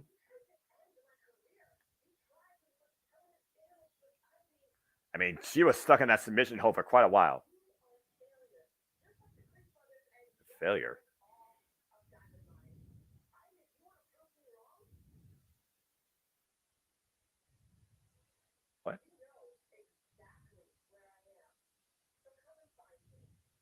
Ooh. And we get a look backstage now at Tiffany Stratton, your NXT Women's Champion, who appears to be making her way to the ring for a little bit of Tiffy time. And that is coming up next year on NXT Heatwave. Again, I hope folks are enjoying the conversation, the reactions, coverage, and the chat so far. This is the Renegade's birthday special on the WWE Live Watch All events. We cover NXT Heatwave. So please show some love. Super chat this man. Give him a super sticker at Cast 80 Studios. Super chat as simple as that. Please subscribe, comment, and tell a friend. And of course, we talk about love, the city of brotherly love will, of course, be center stage, the home to the spectacle of the Immortals, as we will bring you coverage next year virtually from Liga Financial Field for WrestleMania 40, Saturday, April 6th, and Sunday, April 7th. We are not getting any sleep. Oh no. Did you really expect us to, man? Hell no, you kidding me? It's WrestleMania week. There's no sleep at WrestleMania week. I mean, you know what we've got coming up. As a matter of fact, why don't we go ahead and show these people everything that's coming up as far as watch-alongs across the multiverse of media? What's my voice being used for?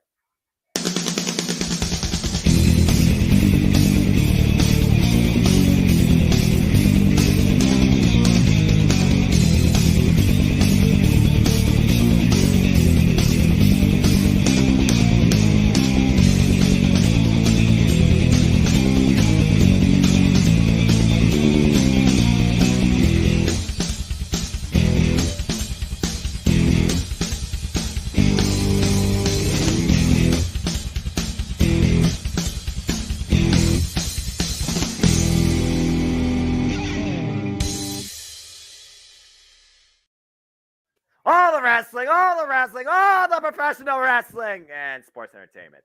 Anyway, as I always do, because I am what I am. For I am but a simple man and a lifelong fan. Anyway, I'll save that for later. So yeah, let's go ahead and take a look at some of the thoughts here. If anything else came up, Axiom had to deal with Dalmaquito and Scripps Reggie. Oh, so that's probably why he wasn't out there. I was unaware of that. And like you alluded to, JJ, it will be tipping time here shortly. But I got to talk about this, considering she's not even involved in the show, but she might be talked about or even confront her. Your Thea Hale has toned down the bubbly caffeine into a rather begrudging Chase U student participation. Yeah, if I'm being completely honest, I'm a little bit bummed of where the character of Thea Hill has gone as of late. I get it. She's disgruntled because the fact that her teacher, her mentor, Mr. Andre Chase, founder of Chase U, threw in the towel for her and then cost her another opportunity. So I can get where she's coming from, but the whole thing that makes people appeal to Thea is that energy, that smile, the bubbly personality that she still seems to display when she's backstage with one Duke Hudson. But you very rarely ever see when Andre Chase is around anymore. Duke Hudson. Matter of fact, the last time I really saw the old Thea was when she encountered one Rey Mysterio backstage, and he heaped some praise on her. I did go back and watch that highlight because I do think that's pretty cool, because at the end of the day, I do think Thea Hill is your underdog of your NXT that's just waiting, tick, tick, tick, tick, tick, waiting to capture the moment. And I do think that she will. I think that she can. I agree with Rey Mysterio. All right. I really do. But yeah, the fact that she doesn't show this dynamic around Duke Hudson, but Duke has to be aware of it. Someone has to give at some point here, and I don't think you're going to have guidance counselor Tyler Bate mediating it. No, hopefully she'll be able to pull out of whatever funk she is currently residing in as we go to the ring for a little bit of Tiffy time. Why is her font in the Barbie font? Seriously? She is a Barbie girl in a Barbie world, Noah. You know all about that, right? From British Invasion Karaoke Night. Let's just go check that out on demand if you did not see that. Let's just listen to the champ.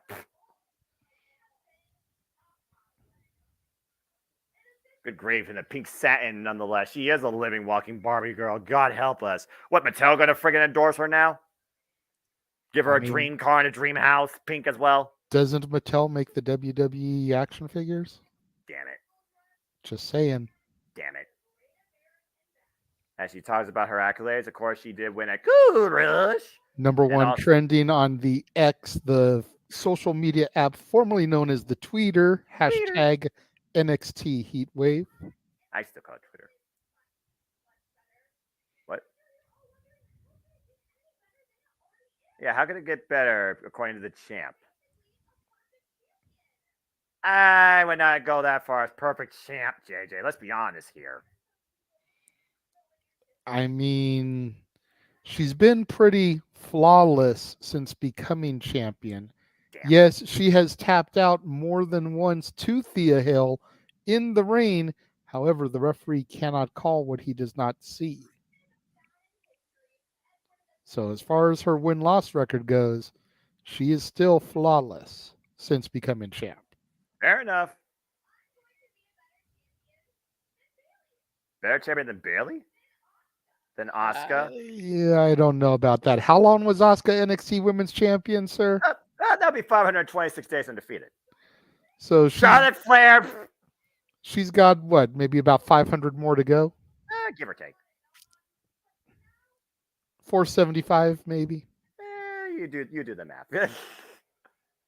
Whoa. Well, Ooh. a certain toxic attraction former might have something to say about that. Note the Gigi hat. Dolan. Note the hat. Yep. Representing. I Good to noticed. see Priscilla Kelly, Gigi Dolan coming out to the ring here. Well, at this point, I think Gigi Dolan has finally gotten through her past. Jessie Jane is no more in the mirror. So all she sees in front of her now is the NXT Championship. And of course, the NXT Women's Championship, she was involved in that ladder match and came this close to winning it before Jessie Jane got involved. I think I'm smelling what our No Mercy match may be here, Noah. Honestly, planting the seeds. Honestly, I'm down for this. I'm actually down for this. Considering Gigi Dolan just got through that Kiana James business venture after being painted, literally.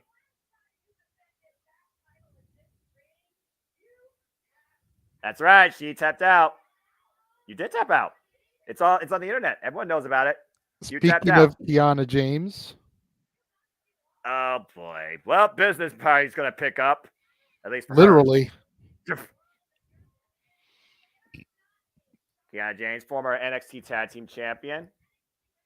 Yep, shared the honors with Fallon Henley. Why do I feel like this is going to be one of those things where you're just going to have another and another and another and another and another?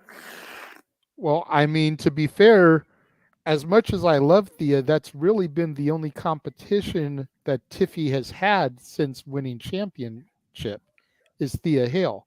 There is a laundry list of women in the locker room that haven't had their shot yet. Uh-oh. We see Blair Davenport now. Okay, now this is getting interesting. Maybe we'll end up with a little six-pack challenge going on at No Mercy. Well, I don't know if Blair Davenport really has any stock towards this match, considering she lost to Roxanne Perez at the Great American Bash.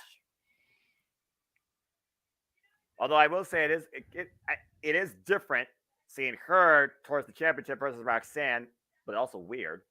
But I think that's good because, like you said, it means Roxanne isn't coming that. But I'm looking at the dynamic here. You have one face, three heels.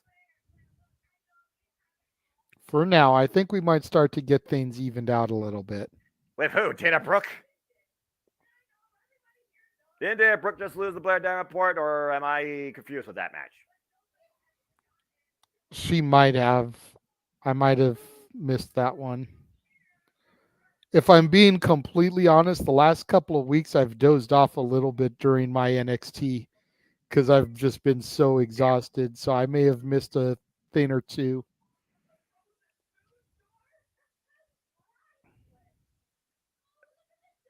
Oh, boy. We haven't had anybody else crash it since Blair came out, so maybe this is where we're going to stand here. You know, I got to be honest. I could see Kiana James literally being a business partner with Tiffany Stratton just in look alone. Definitely. Oh, nope. Here comes somebody. Oh, well, I spoke too soon. The Prodigy is inserting herself into this. As she should, whether you like it or not, because she is the former NXT Women's Champion, and she also beat Blair Davenport. So technically speaking, she has stock in this too. Oh, yeah. Big time. That's WrestleMania 22. Well, still, I think that freaking Roxanne Perez could be so much larger than life if booked correctly. And so far, the booking's been. Ooh. Oh, well, Jay's not here, so I'll go ahead and say it. Cat fight! Cat fight! The freaking women just tear each other apart. The champion leaves the ring. I don't think you got a six-pack challenge on your hands, JJ. You got a five-way dance. Meanwhile, go to some footage of Charlie Dempsey training. Drew Gulak watching on. Is that Damon Kemp he's in the ring with? That is Damon Kemp, I believe.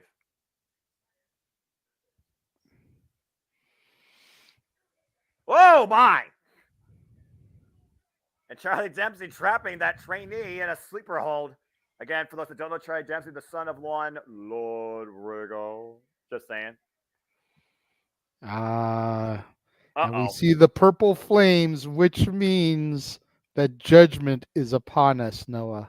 Yeah, boy. And that also means mixed tag team action is about to take center stage at NXT Heatwave. And Wesley, as I look at that comment real quick, I got to be honest. I think NXT at this point has overkilled live matches for the year. I'm just saying. What isn't overkill, apparently, are these two forces that have invaded NXT in Dominic Mysterio and Rhea Ripley. This is going to be interesting. I mean, you talked about earlier, JJ, Rhea Ripley already has plans waiting for her at Payback. She gets to take on Raquel Rodriguez, who, might I add, drove her out of NXT in the last women's standing match. And while Wesley is the longest reigning NXT North American champion, now former, Dominic Mysterio has now arrived in NXT and has literally, doesn't care about the brand, but has stolen the NXT North American Championship. And of course, you talk about the JD McDonough factor, and I believe it was JD McDonough that caused Judgment Day yesterday. Will there be another force outside this match that falls upon Judgment? Mixed tag team action's up next. It's Dominic Mysterio and Rhea Ripley versus Dragon Lee and Lyra Valkyria next on NXT. Oh, you've got to be kidding me. What? Seriously. Yes, sir. He makes his return September 1st to SmackDown. And for those that don't know, and his name is John Cena! I swear, this guy's never going to retire. See, but my $1 million question is this a 1 or 2 off appearance, or is he actually coming back for a run? That is what remains to be seen. If he's coming back for a run, could we be looking at number 17 in the near future? If he's coming back for a month, because they're announcing this, but they're also announcing him for the big India show that they're going to. Okay, that makes sense. So if it's maybe just for that, for like a little month to build up a storyline for that, probably not. Do we even want to see Cena as 17? Sound off in the comments. Let us know. And once the tag team match, mixed tag match is over, we will throw up your comments on that one. Definitely. So here's my simple stance on all of that. A long time ago, Ric Flair personally said to one Jon Stewart that cost John Cena a chance to become both World Heavyweight and United States Championship. Ric Flair says he would not mind if John Cena broke the record. He knows records are made to be broken, and if anyone should break it at this point, Ric Flair said the words John Cena. So I don't think your idea is too far-fetched. But that being said, the man's near 50 years old, JJ. And that's fair. And he already had. But then to piggyback off of that real quick, I don't mean to step on you. No, go ahead. Do you have him dethrone Seth Rollins, who's in the middle of trying to establish this new World Heavyweight Championship? Do you have him defeat the Tribal Chief, the head of the table?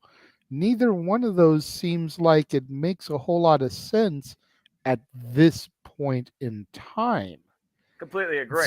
So then you have to think, okay, if it's not going to happen by WrestleMania, is his run going to be that long? That's the key factor here, is how long of a run is he coming back for? If he's going to be back for, let's say, a year, then yeah, I could see it maybe post WrestleMania. Money in the Bank, SummerSlam, win it again. Okay. Because right now he doesn't fit in any of the storylines. You've still got the Rollins Balor stuff going down. Right. You've got Priest with the briefcase. Right. You've got Roman doing Roman things. Whatever. You've got the demise of the bloodline. You've got Cody Rhodes is still an X factor. Right. Again, you've got Priest with the briefcase. Right. You've got Gunther with this historic Intercontinental title reign, who's a odds-on favorite for the Royal Rumble. Right. So where does Cena fit in the picture? Grayson Waller sub-feud? Which is great for Grayson Waller, but that doesn't get him in the title picture. Well, considering the and only we're title... back here right. live with Ava Raine and these two schism branches that carried her to the back. Did you notice the one on the left just looked both ways? Mm-hmm. Uh-oh. And here comes Ivy Nile. This is not going to end well. Wait a second. It's the Creeds. I knew it. What the hell? I knew it. DAMMIT in full effect. What?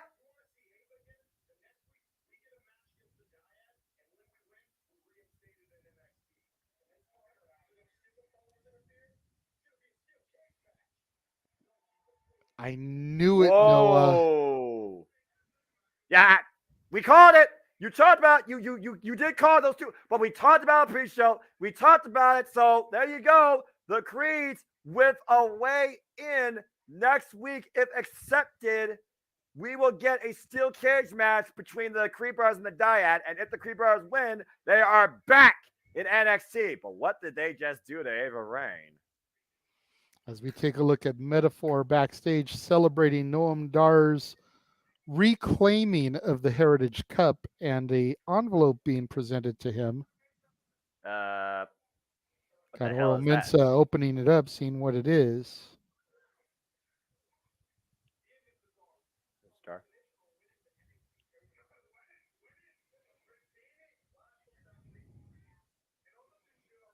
Sure.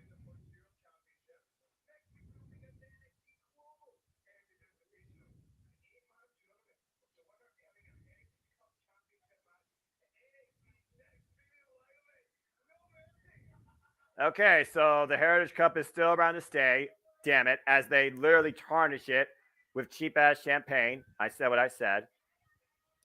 This is a tradition, though, for Cup championships. I mean, the Stanley Cup has been around since the early 1900s. I've heard of people drinking champagne out of it. I've heard of people eating cereal out of it. Cereal? Yep. What? Yep. Oh, just a little bit of a nod to some tradition here as we see Dragon Lee now coming out for this mixed tag team match. Doesn't get more traditional when it comes to Lucha Libre than Dragon Lee, I guarantee you that. Again, Rhea Ripley and Dirty Dominic Mysterio already in the ring to represent the Judgment Day. How does Judgment fall on a dragon and a rising Valkyrie as Lyra Valkyria makes her way to the ring? An individual at this point that I thought should have been NXT Women's Champion or NXT UK Women's Champion. An individual that has hung with the likes of the Final Boss and, of course, most recently, Rhea Ripley. And again, JJ, your NXT will be taking center stage on the bigger stage at the McCann's Bank Arena. NXT Premium Live event, folks, No Mercy, Saturday, December 30th. We will cover it here for you right here on the Multiverse Media, so stay tuned for more on that. I so want to go to that, but there's nobody else that wants to go to the show in California, and I don't want to go alone. JJ, I'm going to speak to you as your friend and as also an individual fan. I walk alone in this world for a reason. It hasn't stopped me. If this is truly your passion, you want to do it, man, just freaking do it. I have no problem calling this solo for you, bro. No, I know you don't, bro, but like, for me, I love doing this stuff with other people. It's Fair. just one of those things. Like I feel weird going to stuff solo. With the exception of like a movie or something, but like live events like this, concerts, sporting events, wrestling shows, like it's always so much more fun to have somebody else with you. As the match begins, Dragon Lee and Dominic Mysterio starting things out. Right, Great tie collar up. and elbow tie up. Dom working Dragon Lee in the corner. Oof. Dragon Lee with a good open palm strike, though, off the non-clean break. The double A takedown and the ground and pound by Dragon Lee. Again, no love lost here after Dominic Mysterio and Mommy made sure Dragon Lee did not leave with the NXT Championship. It's a cover. Bridge up. Cover again. Bridge up again. Oh, Dominic trying to add body weight to the cover. Meanwhile, Cazador rolled through. Oh, nice reversal. Hook in the leg. And 1 count only. Quick start here between these two luchadors. Dominic Mysterio and Dragon Lee. Again, Dominic Mysterio successfully defended his NXT North American Championship also at the recent show, Great American Bash, against, daggone, what was it? I almost forgot about who the field was, but I remember one that got planned for a table. The rope through. Oh. Landing right on Dom's shoulders there in the fireman's carry position. Exactly. Oh, that's right. It was Wesley and Mustafa Ali. I should have known it was the Lee and Lee. Single leg kick miss. Big palm strike. Dom Mysterio. Oh! Caught with a drop kick. Again, it's one of those things right now where, like you said, JJ, Dom Mysterio originally wasn't in NXT, but now he's in NXT with Rhea Ripley. And we've seen the growth and evolution of this young man's character in and out of the ring. Speaking of which, to somebody that literally held down this brand. It was black and gold, and that is Mommy Rhea Ripley wanting Lyra Valkyria. Can I get this one-on-one for the WWE World Heavyweight Championship? Just saying. Be a hell of a match. Possibly something that they can work towards for No Mercy. This is what Lyra wanted, right? Lyra wanted this after Rhea said, show me. And Lyra showed what she was capable of when she beat Jessie J. We got a side headlock here. Again, I said before, a fire has been woken inside Lyra Valkyria since Rhea Ripley intruded on this NXT and motivated her in a way, I would say, out of the corner, up and over. And right now, Lyra uses her speed to her advantage. Beautiful hip toss there. Uh-oh. Oof. I thought she was going to hook her up for a riptide for a moment. Oh, wait a minute. Cazadora. Go for the bulldog counter. Up and over. Lands on her feet. Pushes Rhea off the ropes. Oh, good shoulder tackle. Again, JJ, we talked about Rhea Ripley. Mommy. Whatever you want to call her. Again, Rhea Ripley, young Grand Slam champion, NXT UK champion, NXT Women's champion, NXT Tag Team. Oh, my gosh. Almost took her head off with that spinning heel kick. Tag Team champion. Raw Women's Champion, SmackDown Women's Champion, and now the WWE Women's Heavyweight Champion, as I think our life just flashed before our eyes off that kick exchange with Lyra. Yeah, Mommy is definitely a specimen. I just love watching her in the ring, and you can tell that she has been working with Dom in private. And for our viewers, get your heads out of the gutter. I'm not talking like that. Because her being in Dom's corner and doing these type of matches with him has just helped him improve infinitely.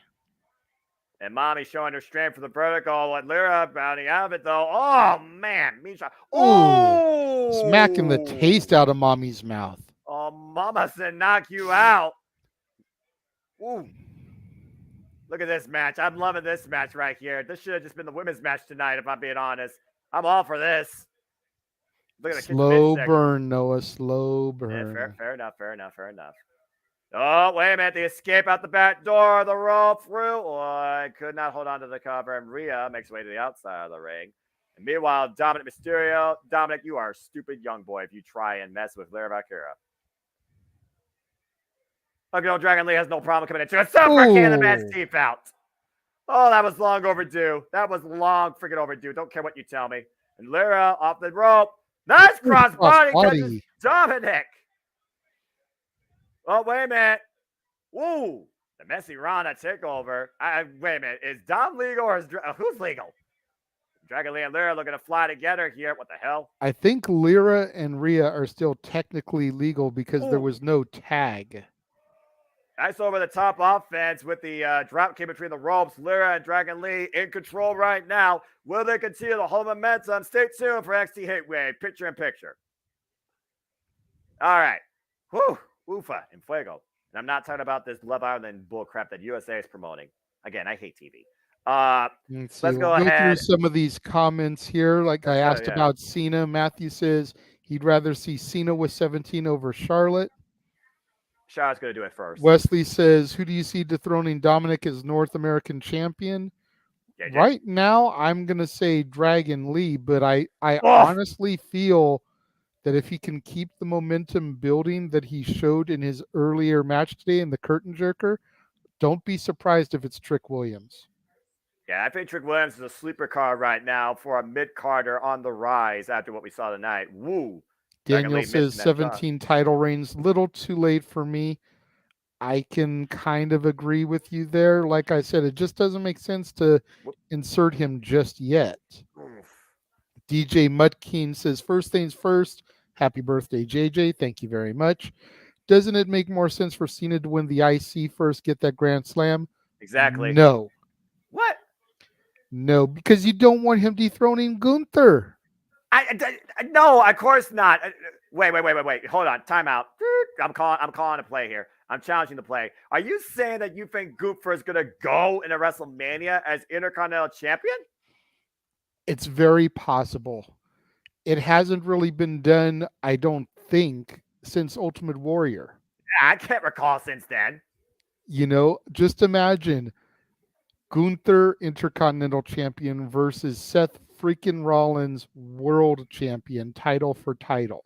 Yeah, literally WrestleMania. Gunther takes away the world title, relinquishes the IC title, having never been defeated for it, put it up in a tournament, and maybe have either Chad Gable or even Ludwig Kaiser pick up the belt in a tournament, just continuing to establish some dominance and some meaning to that championship. Nobody defeated him for it. Keith Lee did the same thing when he unified the NXT North American Championships at Great American Bash during the Black and Gold Post Network era. And the NXT North American Championship was then contested in a ladder match with the ladder match participants that qualified. So I could definitely see that to your point. So Matthew says called it. Wesley says, who called Creed Brothers return tonight? That was me, good sir. Him, the JJ. And now we got the women picking up speed in the ring. As well, again, I'm sure people are like, what's going on in the ring? Is mommy playing? Yes, she is. Are we back from commercial yet? No, not yet. Okay. So I'm just looking at the restaurant quality picture in picture, but hey, Lyra's on my screen, and Lyra's legitimate better. I'll keep going through this then while we're on commercial. I just wanted Daniel says, if Cena is going for 17, he should have done it last year at Money in the Bank. Disagree. Completely disagree. DJ Mudkeen, Cena's a great storyteller, and a story with Gunther would be huge for both. That I agree with, but he doesn't need to defeat Gunther. He needs to put Gunther over. In other words, don't do Rusev. When Rusev got the first win, then Rusev lost at WrestleMania, the United States Championship, as we are back at NXT Heatwave here. And we'll continue these comments on the next picture-in-picture or post-match. Good stuff, folks. And good stuff here in these four competitors. Again, JJ, this NXT Heatwave. Mixed tag team action here. It is Dominic Mysterio and Rhea Ripley of the Judgment Day versus Lyra Valkyria and Dragon Lee. And Rhea Ripley right now with a body lock for legs. Rhea Ripley's got Lyra Valkyria in a maneuver that I know a lot of the male fans wish that they could be in with her. For all the wrong reasons, but I digress. Depends on how you look at it, good sir. Good Lord Almighty. Some people are sick misogynists, is all I'm going to say. It's a car reversal pressure again, gets a 1 count. And still to come tonight, Von Wagner, whoever that is, takes on Baron Corbin. Of course, our main event where Carmelo Hayes defends the NXT Championship against Wes Lee. And after that confrontation earlier, I wonder how close the Dragunov will be. I'm a little bit surprised that they're putting Von Wagner versus Baron Corbin on so late. I thought that this match right here would be our semi-main event. Same, absolutely, same. Maybe. Do you think it'll go longer than Ivy Nile and Ava Raine? I don't know. Based on how much time is left, I doubt it. I don't think they did an overrun here on USA Network. Just gonna put that for the record. And they sometimes get a 5 to 10 minute overrun, yeah, but not by much. Ooh, Oh, Valkyria just laying those forearms and those elbows into Mommy's face. Those bare elbows right on the side of Mommy's jaw. Oh, there's a boot to the midsection to take Lyra off her feet. Big old kick and a stomp. Oh, Ooh, face Need a- first into the knee. yeah, need a face. And might be looking to hook her up. Uh-oh. Oh, boy. Oh, what the hell The is sheer this? strength and power of The Mommy. transition and the stalling vertical suplex cover. Very like a disco cover. Didn't have no body weight on there. Flexing and blowing a kiss while she pinned. That's confidence right there, but there's such a thing as overconfidence. Take a look at this show. Yeah, I was like going to you said, say, JJ. that's arrogance. That's not confidence. Arrogance, confidence. For Rhea Ripley, they might as well mean the same thing. That's fair. That's fair. Oof.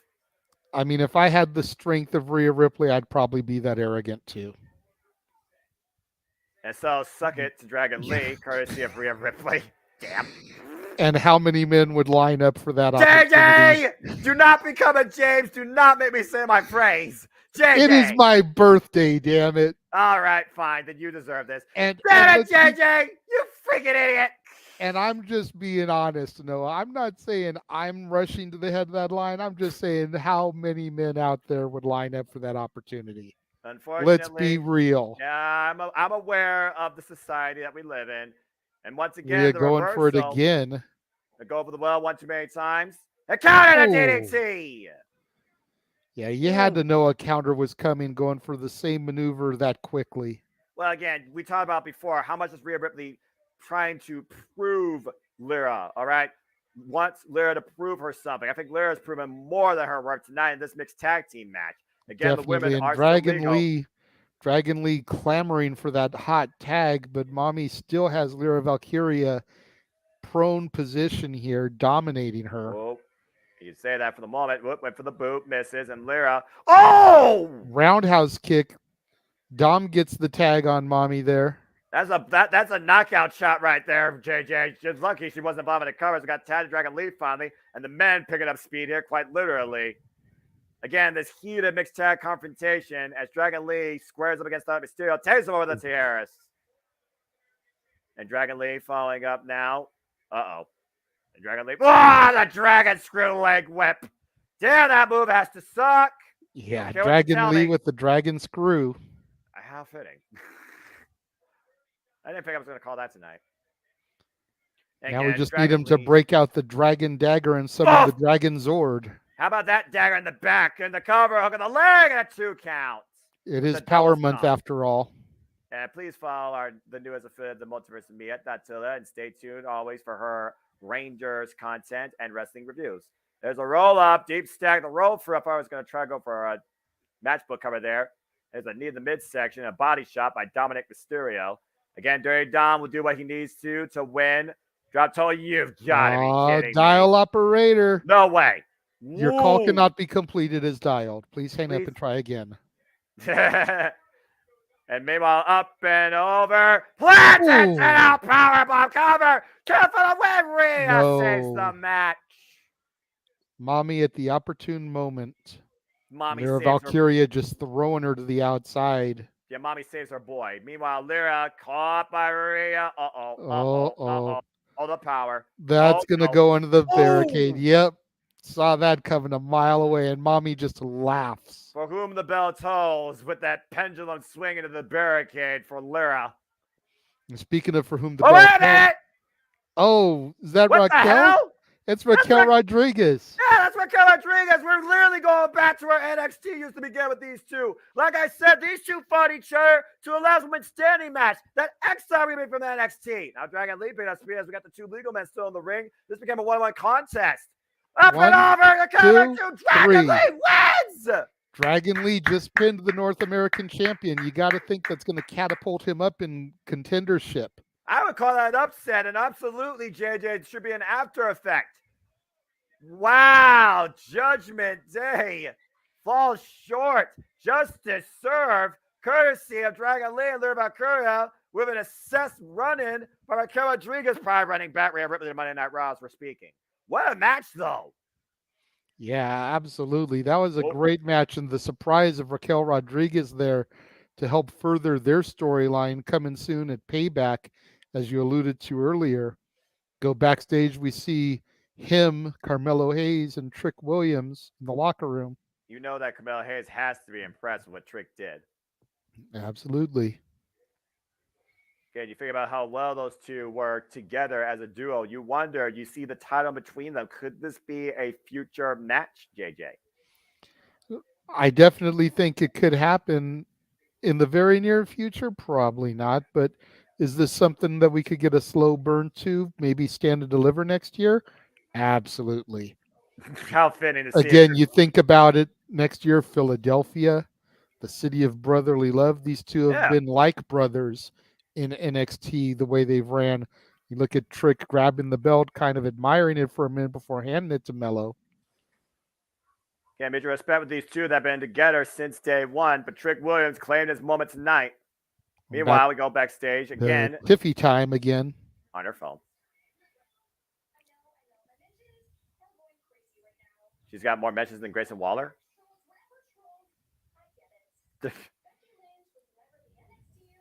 Becky Lynch was never NXT Women's Champion. Nope.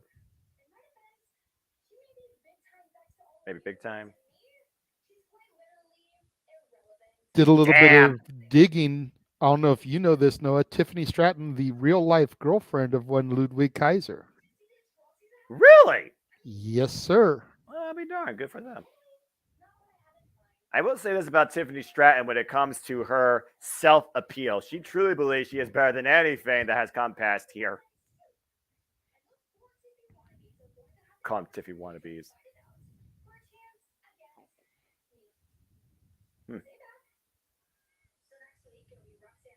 So Roxanne, first Gigi, first Kiana, first Blair, Fatal 4-Way, winner match, faces her for the title. Ooh, I like the sound of that. And I'm guessing that title match would have to be at No Mercy. It makes sense. Yeah, definitely going to have the contendership here in the next couple of weeks. Maybe not next week, maybe the week after. But coming up next, it's going to be Von Wagner and his Cinderella story versus Baron Corbin. Burn the ships. As we take a look at the upcoming documentary on the Peacock Network of one Olympic gold medalist who won his medal with a broken freaking neck, Kurt Angle. I'm just going to say this for the record right now. If you do not rate this guy in your own system in any way as one of the greatest sports entertainers / pro wrestlers of this industry, you are freaking stupid beyond belief and uneducated. See, going back to the comments, we got Daniel saying Dragon Lee will be the one takes the North American Championship from Dirty Dom. Absolutely, could very well be. He's the best candidate right now, especially just off that. And I don't think he's going to want payback. Dirty Dom will want payback, but it's a possibility. Josh with the happy birthday lyrics in the chat. Thank you very much, good sir. You're a little bit late. We had the boss man pop in a little bit earlier with 2/5 of the Paradise Kitties, Jenna and Ariel, who actually serenaded me live on the air. That was freaking awesome. Josh saying, don't mess with mommy. Absolutely. Never mess with mommy. Hey, I'm just going to say this for the record. How long have we been saying that she needed to lose her smile? I didn't see no smile, Raquel Rodriguez. That is the badass I want to see beat the living daylights out of mommy. Give me these badasses in their true form at Payback. Yeah. That's something I will buy into. Anyway. Absolutely. DJ Mudkeen saying, going back to the Cena, that he needs the Grand Slam, though. I don't think he does. I don't think so either. I think John Cena is one of those competitors who's on that other level. You think about a guy like Brock Lesnar, has never held anything other than a world championship in WWE. He's never been IC, never been US, never been tag. Granted, no VW, he held the tag straps with Shelton Benjamin, but that was in developmental. That wasn't on the main roster. Cena doesn't need the Grand Slam. He has got enough accolades that if he doesn't get the Intercontinental title, I don't think it's going to be a big deal. And how are the fans going to react, Mudkeen, if Cena gets the Grand Slam, but with all the rivalry that we've had with Gunther and Sheamus wasn't able to, and he's a full-timer. I was about to ask, what about Sheamus? Does Sheamus not deserve the Grand Slam, or should he get the Grand Slam? I think Sheamus deserves it more than Cena, but I don't think Sheamus needs it either, if I'm being honest. It's weird. It's really weird when you think about it. Sylvie nobody wants to acknowledge Roman Reigns. Blah, blah, blah, blah, blah, blah. Sorry. No, you're fine. As soon as I saw Roman Reigns, I just went blah, blah, blah, blah, blah. Universal Champion needs to be blah, blah, blah, blah, blah. That's got, well, yeah, hubris. Your hubris could be your downfall. And Josh was very happy. I was happy too. I got to be honest, I did not expect that tonight. I really didn't. I thought she was going to save this for Monday Night Raw or freaking did that last night. Possibly. That's definitely not going to happen. What? No. And I'm not going to put your comment up, Wesley, about Josh's comment, but just know that I'm on another screen while I'm doing commentary. That's why we come back to these during the commercial breaks. Well, we try to keep people informed and in tune and engaged with the action, but also give our own simple takes on what we think. And that's part of the fun of the Championship Live Watch on events. Let's see. Heard that Green Candle took Green Raiders' powers, but I never heard of the Judgment Day candle will break the Judgment Day. That would be a purple candle. Yeah, but who puts the fuse out? I would say Tiffany, probably. I mean, hey. Well, anyway, as we get ready to get back to in-ring action, don't forget, folks, stay tuned for our coverage next year of the craziest week of the year as we go to WrestleMania 40 in Philadelphia, Pennsylvania at the Lincoln Financial Field, April 6th and April 7th. And stay tuned also on our way there. We will cover every WrestleMania exclusively for the members. You were talking about Thea Hale earlier. Let's go back to last week, JJ. Last week, Thea Hale was in singles action. And you saw that Andre was trying to do the right thing, but Jesse Jane took advantage and rode up Thea Hale for the win. Yeah, it was very disappointing, man. I hate to see Thea Hale take those L's that way, but it is what it is. It's all for character growth. I don't know. Do you know about the app Cameo where you can get celebrities to send you video greetings? I've heard of it, yes. I was this close last night to pulling the trigger for one from Thea Hale and having her send me a birthday greeting. I just couldn't justify the $85 it was going to cost me, though. But I was that close, Noah, so that we would have a video from Thea Hale on NXT Heatwave today. That'd be hilarious. Oh, wait, what the heck's happening here? Possibly a little mutual respect. People like those. JJ, this might be a little bit far-fetched, but I think we just saw the idea of another women's tag team on hand. JC Jane was best in the tag team with Gigi Dolan. For her to get back to the tag team roots, I think would just be amazing. As this match is already underway. I'm a little disappointed because I was hoping to hear that Baron Corbin theme because I like that theme as he's driven Von Wagner into steel steps. And you were wondering how long this match was going to be. Well, I think you're getting your answer, JJ. Not very long at all as the bell has not rung yet, I think. Good grief. And Baron Corbin off the apron. Ring, clothesline to Von Wagner. Von Wagner's not even out of his jacket yet.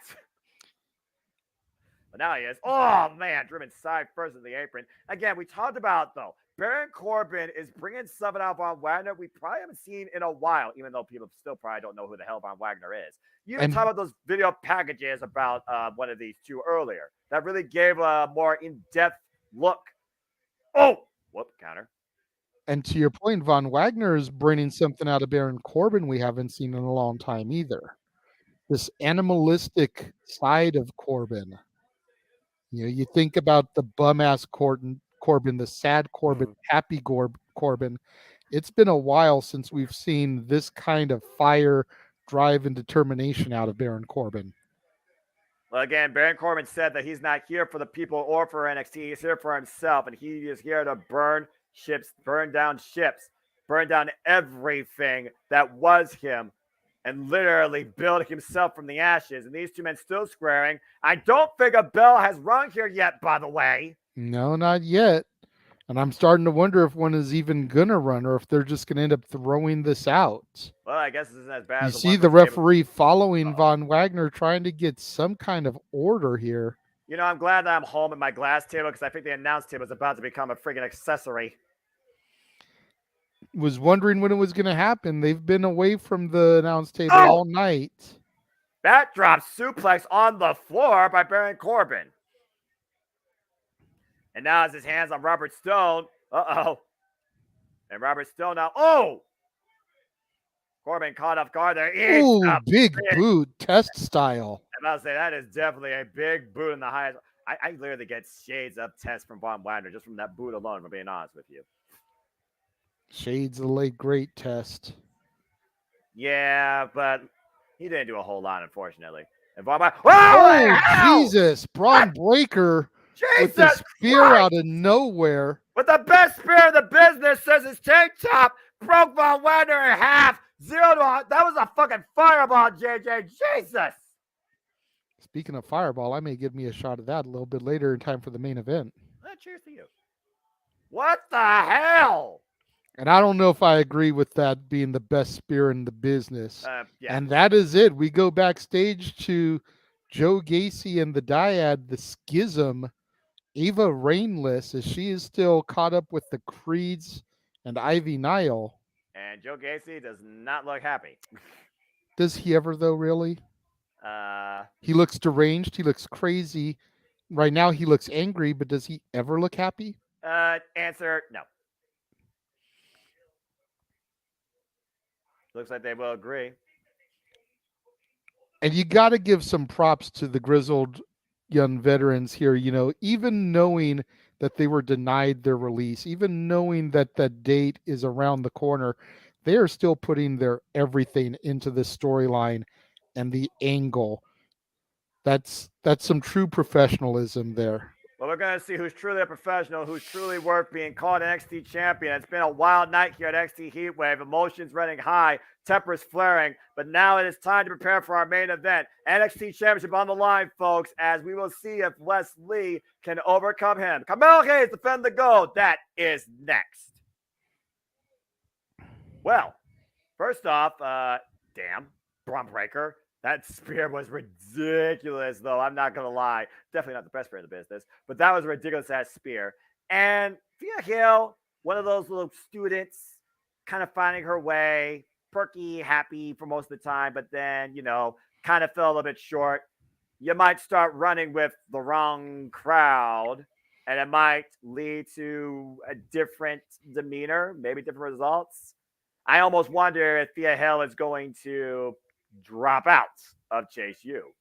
That's a fair assessment. You know, I think her and JC as a tag team would be a good thing. Toxic Attraction 2.0, no. No, definitely not. No. Thea is attractive. I love Thea to death, but she doesn't have the same kind of arrogance about her that Toxic Attraction did. And that's not to say that she can't pull that out of herself, but you think about the presentation of Mandy, Gigi, and JC. Oh Lord! And the closest thing I think that you could get to a Toxic Attraction 2.0 right now in NXT would be Tiffany Stratton. She very well could fill that Mandy role. Honestly, though, Tiffany Stratton might as well recreate the beautiful people. I mean, she's pink, sparkly, and stunning. So there you go. And like I said, WWE action figures made by Mattel, so. Damn it. I do, damn it. I do understand what you're saying, but it doesn't mean that, again, Jessie Jane can't bring out an attitude in Thea Hill. I think Thea Hill might demonstrate something here. We'll see what this leads to. That's absolutely fair, but, I mean, I've seen quite a few people turn over a new side to them that I never thought I'd see before. Right. I think about when Spike Dudley became the boss of the Dudley Boys. I still can't believe that. Think about when Shane Helms ditched the Hurricane and became Gregory Helms, the longest reigning cruiserweight champion. Yep. It's like, after all those years of being the Hurricane, I didn't see that coming. And for a while, I didn't believe it. Right? Eventually, I did, but I didn't for a while. Shannon Moore, you think about how he went from 3 count to the Mattitude follower to go into TNA and doing Ink, the ink. dilly gaff, you know. Ink. Yep. Whoa, what the hell? Where did that come from, you know? I mean, So, I weird mean, things it happen. does happen. It It does doesn't matter. happen. It doesn't matter if it will happen. Not so much that it can't or can happen. The result versus the possible premise. So I get what you're saying. Let's see what we got here. I'd rather see a heel tag team of court. Where is Cora Jade anyway? Cora Jade took her leave for a while from NXT, and images emerged on her Instagram yesterday where she has been surgically enhanced, we'll say. Oh Lord. And people have actually been pointing out the fact that when Tiffany Stratton got enhanced, she then became NXT Women's Champion and got this monster push. Could we see something similar for Cora? I mean, she is Braun Breaker's girlfriend, and they haven't really pushed her the same way that they have Braun. I'm still waiting for them, now that they are both heel, to be this McMahon Helmsley era type of power couple on my NXT.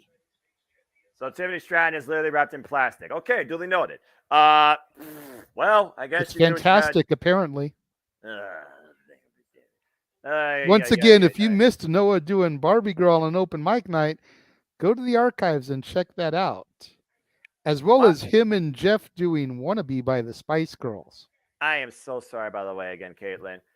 Anyway, let's go back to last week. As we saw last week in number one contendership, Wesley was able to once again overcome Dijak and his street justice, but it didn't come without help.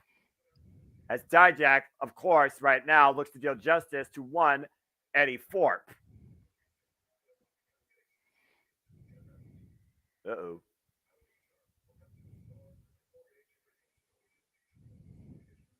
Oh, boy. Dijak's mad. And much like the main roster, the year that I've really been following this, I've noticed that you've got your A and your B players. You've got your people you see every single week, and then you got your people that you see maybe every other week. Ooh. Oh.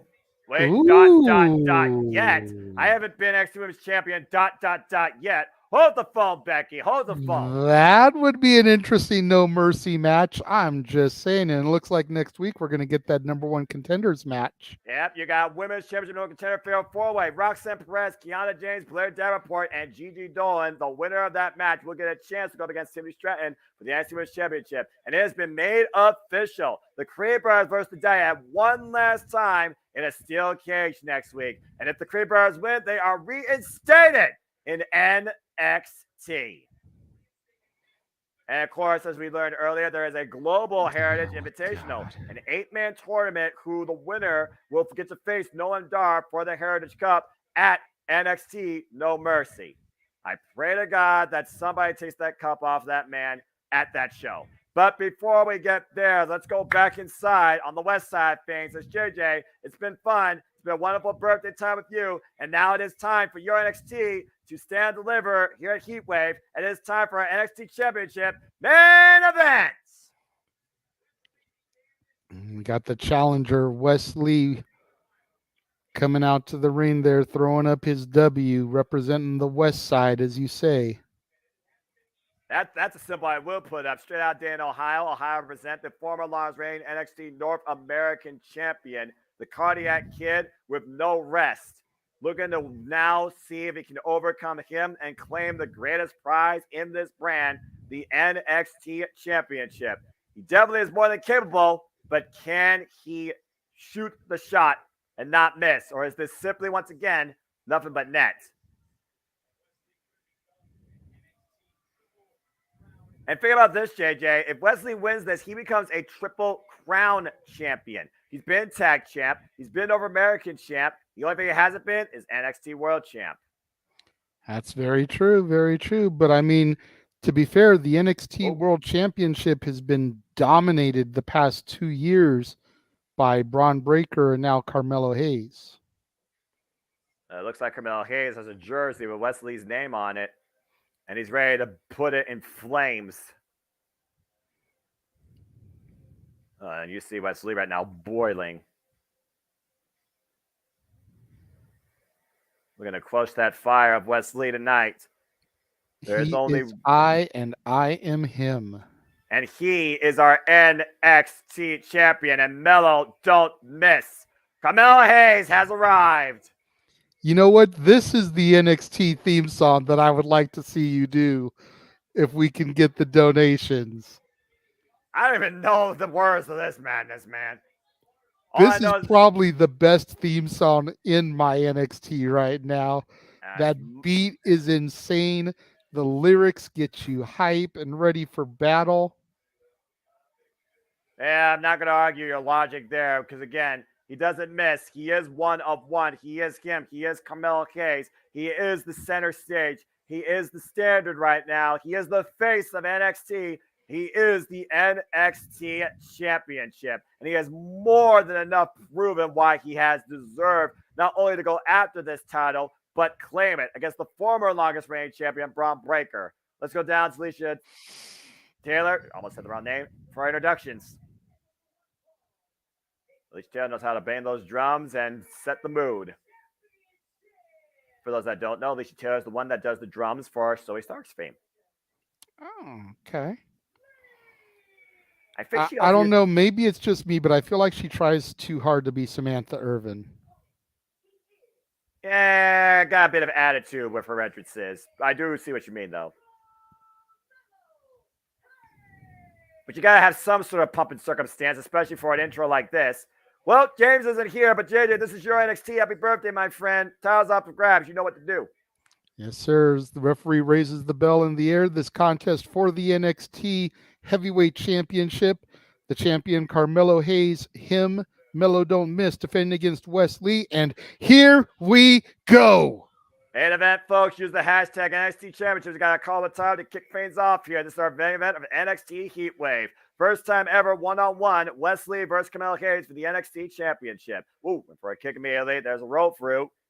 Both men have their opponents well scouted so far, ducking a lot of offense here. I mean, you consider Wes Lee and Carmelo Hayes, they both have been around pretty much the entire duration of your NXT. Ooh. Whoa. Nice forward kick. Again, Carmelo Hayes scouted that. And both of these men right now just trying to pick a limb and hit the shot. Stalemate in the early going. Me RVD Jerry Lynn vibes. Bar none. I admit that was a good exchange. Good kickoff here. Two physical specimens, two athletic young men, okay. Two men who you could very easily consider the future of WWE wrestling. And Carmelo Hayes is like, all right, I see you. With that quick little attempt for a decision there by Wes Lee. Again, Wes Lee, he literally took on the world's NXT North American Championship. Survived 5-way encounters. Won it in a ladder match. Took on all comers. Meanwhile, Carmelo Hayes, he raised the game with the NXT North American Championship. Oh! That Wes Lee took from Carmelo Hayes under a multi-man circumstance. And Carmelo Hayes lost to Wes Lee in a one-on-one rematch. What a stage Spanish fly. Good grief. NXT title on the line in the early going right now. Neither man in the driver's seat. Stay tuned as we keep up with the action for you. And Wrestler Clyde, picture in picture. Good Lord. Just freaking recoiled him into that freaking walk in, the standing Spanish fly. Again, JJ, Wes Lee won the NXT North American Championship under multi-person circumstance. But when Carmelo Hayes finally got his one-on-one rematch, Wes Lee was able to win. Could this be Wes Lee's arrival here at NXT Heatwave? Or is the heat still on Carmelo Hayes to hold the greatest prize in your friend? Here's the cover, hook of the leg, and a 1 count. Go ahead. I honestly feel like Carmelo is going to walk out with this one. I definitely see Wes Lee as a young man who could be champion, but Carmelo is too hot right now. Oh, I think my NXT needs to kind of make a tradition of without trying to be too predictable in title changes in and around Stand and Deliver. Well, Give these guys a good year, almost year run with the belts instead of just quick title changes. Yeah. I got you. We discussed this on open mic night and how lengthy title runs are like a thing again, and it's a beautiful thing because we're getting championships that matter. Excuse me, it wasn't open mic night, it was on the No DQ review. Botch. Yep. But we're getting these title reigns that actually matter for something and make the titles mean something. You don't want to go back to the days of hot-shotting these titles like the AEW TNT Championship, just as an example. Well, Darby Allin even admits that this title has lost prestige, has lost identity, has lost legitimacy, because it's become a hot potato. Darby Allin Lee has echoed yours and every fan's sentiments. He wants to restore value to the TNT Championship, which is why I'm pulling for him at AEW All Out. Stay tuned for our coverage, folks, for All In. Me, Netbreaker, here on the WWE Multiverse Mia, by the way, too, these upcoming weekends. And here's the cover by Wesley, hook of the leg, and a 2 count. And we go back to talk about championships. We always say it. It's not the championship that makes the champion. It's the champion that makes the championship. And whether or not it's about the amount of defenses you have or the legacy you leave with it, it really comes down to subjective fan meaning. But I look at the NXT North American Championship.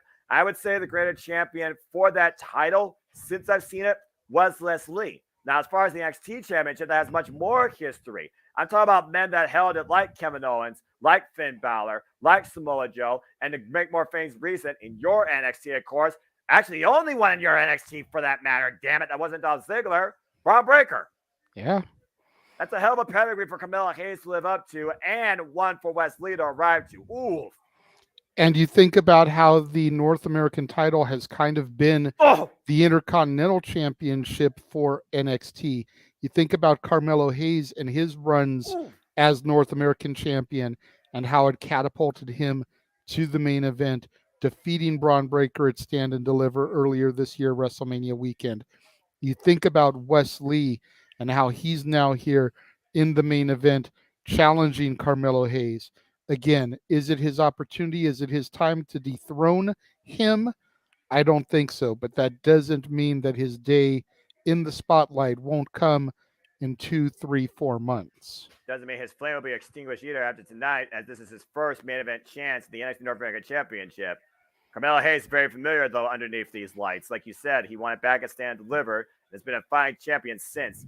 Only so far defended against Braun Breaker, Grayson Waller, but he survived Ilya Dragunov. That truly shows the testament how he has arrived to become NXT champions. Both these men right now are just squaring out in the middle of the ring. Get to the midsection by Carmelo, up kick. Big chop. Wesley still on his feet, though, falls in with one of his own. And we know what these two men are capable of and the heart and the will that they will show. There's a reason why Wesley's called the Cardiac Kid. Carmelo Hayes up and over, takes him down with a clothesline. And it hand drop. Oof. And that's not in Ohio, folks, as far as I know. Irish whip. Carmelo Hayes just throwing himself at his opponent. Constant offense with the super kick. Falls in the cover. Hook of the leg. And to retain. That was a 2 count only. Woof. You see Carmelo Hayes right now. Maybe a little bit winded. Maybe a little bit surprised. And again, also, let's put this in perspective, JJ. This is the first time we're seeing Carmelo Hayes defend the title without Trick Williams as backup. That's another fair point. Wes Lee's been running solo for a minute, but Carmelo has always had Trick at his side. The diesel to his Shawn Michaels, if you will. Yeah, he wasn't just a hype man. He was also difference maker, inadvertent or not, on multiple occasions. So this is going to be an interesting test for Melo to see if he can do this on his own. Oof. Nice knee to the dome as Wesley transitioned over. He looked for that clothesline. Oh, got caught with a running Meteora. And a deep hook of both legs. New champion. No, not enough. Woof. Wesley cannot allow himself to get frustrated, though. He needs to stay on top and not let his emotions get the better of him. Oh! And he scouted that one, catching Carmelo Hayes with that super kick. Was he looking to hook him up here? Oh! Landed him. Didn't go for the cover, though. Looking to add more offense. Up to the high-risk district. Wesley looking to fly tonight. NXT Heatwave. That's what made him a champion in the first place, too! Ooh. No. That was so close. 2 and 3 quarters. Look at this, JJ. Look at this. The rotation. That corkscrew splash of sorts. Or tornado splash, honestly. It's what got him the #1 contendership. With how many revolutions he got on the way down. He also has retained the NXT North American Championship in the past with that move. Again, we've seen Wesley overcome Ilya Dragunov, Dragon Lee, Axiom, Nathan Frazier, just to name a few people during his illustrious reign as North American Champion. Again, to continue to grow in this business, you have to challenge yourself to be better. You can't be content. And Wesley looking for that cardiac kick. Carmelo Hayes got it, though. Up and over. The front headlock. Taking him. Oh! Drop down face first. What's Hayes looking for here? Kind of a cutter style maneuver into a code breaker. That was a straight up lug blower. Cover 2. Code breaker. Ooh! 2.5. Again, the pressure put on the champion to not only shine, but deliver in the moment. How far are you willing to go to keep your prize? And right now he's going to the outside of the ring. This is a bit, I'm not sure how wise this is. Again, that table has almost was used a little earlier. Table has not been used at all here yet. Which is surprising when you really think about it. And as far as how wise is this going to the outside. Rain boy off the second. Good God! You got to think, Noah, that Carmelo can't lose his title on the outside. That's true. So it's actually very smart as a champion to take the action out there. Wesley's got to weaken him and then get him back in the ring. Carmelo Hayes just weakened Wesley with that freaking springboard strike, planting his body into Wesley through the damn announce table. But he's got to bring him back inside the ring to pin him. I think there's the pride of the champion, JJ. I don't think many champions want a count out because it doesn't really prove anything. And even the opponent can use that against them to garner maybe a rematch. At the end of the day, yes, you're trying to retain the championship, but you are also trying to beat your opponent. Cardiac kick connects! That's it! That's it! Hit me past Nope. Melo rolled right past him into the outside. Oh, man. Brilliant strategy. Great ring awareness by the champ. Melo not letting him get any advantage, not letting him go for the pinfall after kneeling the cardiac kick. And Wesley knows it, and he's furious. I do want to say, by the way, Carmelo Hayes rolled his way a different... Oh, my God! See, and he missed. He let his emotions get the better of him like I was talking about a few minutes ago. Went for broke, and he crashed and burned. Literally. Now he is prone for Melo to attack. Do you see the way that barricade is buckled back, JJ? Mm-hmm. He went head first into it. I know. Now will Carmelo Hayes take the count out, as I was talking about earlier? The pride of the champion, the will to win or the will to survive. What is greater for Carmelo Hayes? How does him want to beat Wesley, as Wesley might be answering that for him, and Carmelo Hayes can't believe it? Nope. Melo looking at him like, why don't you just stay down? Fight another day, bro. You've had a valiant showing. Oh, God! Nothing but net, as you say that, JJ. 1, 2, 3. Carmelo Hayes retains the NXT Championship.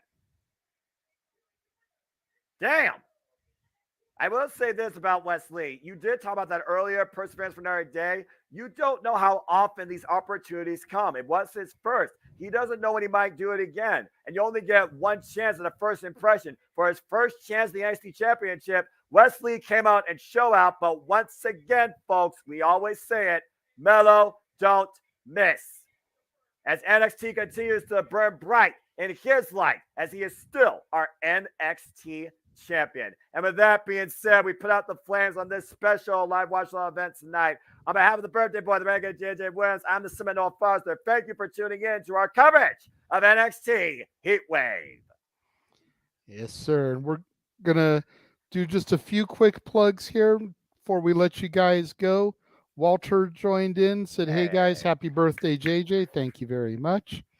Wesley asked, do we know when the predictions for All in London will be? And as a matter of fact, sir, I do know. First and foremost, you've got the No DQ predictions, which will be this Thursday at 5 o'clock Pacific, 8 o'clock Eastern. Yes, we can go. And then come Friday, you'll be able to join the Simple Man of the Simple brand as he hosts Simply Predicting at 8 o'clock Eastern, 5 Pacific, discussing All in London. For the biggest event in wrestling history! So you've got 2 different predictions shows, 2 days in a row, so that you can get everybody's opinions. I know that Jeff Meacham will be on the No DQ panel. Obviously, Aaron Rift will be there. I'm not sure who else will be on the panel. Of course, Noah hosting. I am all in.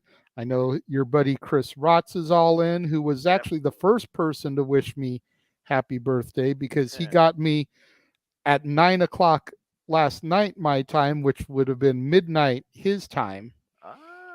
So, I know he's going to be all in. I believe Jeff Chadwick, is that his last name? Yes, it is. I believe he's supposed to be all in, correct? I believe so, as long as nothing doesn't change. And I also believe a friend of his that was formerly involved in the Full Gear one is also all in. Justin. Okay, I'm not sure if Dattila will be there.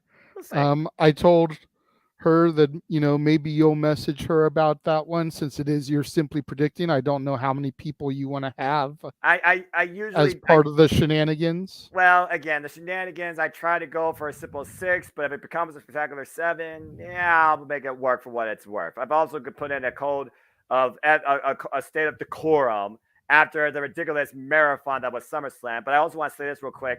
Thank you to everybody, by the way, for your support for all of our content over SummerSlam weekend. We truly appreciate it. I think it was probably some of our most viewed content in multiverse history. Yeah, for real. Walter says that he's going to be on the No DQ predictions panel, so you got that. James chimed in here in the chat, said, very good show. He was watching it on and off as he did the retro for All Out. Thank you, by the way, producer man, for your work behind the scenes. It worked out perfectly. Yes, which, if James says that a WWE show, and especially an NXT TV special, is good, there's some merit behind it, because the last time he had to step in and do commentary for an NXT TV special, he said it was hot garbage and that he would never do it again. So, and again, for those of you in the chat room, the reason why the comments weren't coming up so quickly is because, if we're being honest, we had to feed the link through Discord, because you got to remember, this man is East Coast, I'm West Coast. NXT doesn't even air for me here in California for another hour. Exactly. So in order for us to be able to do this watch along for Heatwave, we had to be synced up. I had to be able to see it at the East Coast time. So thanks to James and his technological advances, he was able to set things up so that me and Noah could both see it. But in doing so, I had to have a separate screen up, which blocked the comments coming in, so I could only really do it during commercial breaks. And besides the one technical difficulty, it was 100% perfectly in sync.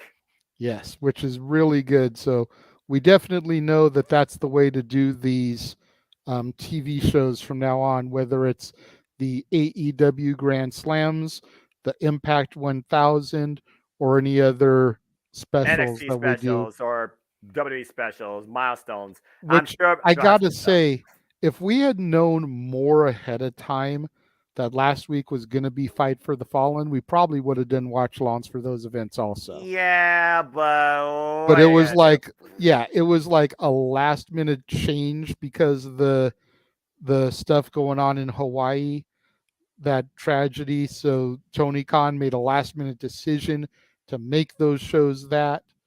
and there just wasn't enough time for us to really come together, put together the stuff that we needed to do to promote it. Absolutely. But I mean, you got to think, man, how much fun it would have been for me and you to call that Jeff Hardy, Jeff Jarrett Texas Chainsaw match. I'm just gonna say this, and especially with Jeff Jarrett holding that title belt up at the end of the match, that would have been so great for me and you to call, dude. I'm just gonna say this for the record real quick. What my ACW family saw in our virtual watch along, as we do every Wednesday on DAMMIT. Shout out to the King, by the way. There's a reason some stuff is one of a kind and not recorded when it comes to that match and the return of the Bunny Alley. And just that show in general, which was a lot of fun. But I do agree, and trust me, I was on a tangent during that cinema catastrophe where Dustin Rhodes says, I still have the worst match ever in history. Survey says, maybe you don't. You know what? The match was what it was, but I thought it was very enjoyable. I actually chimed in with Datilla's recap that night. I was entertained by it.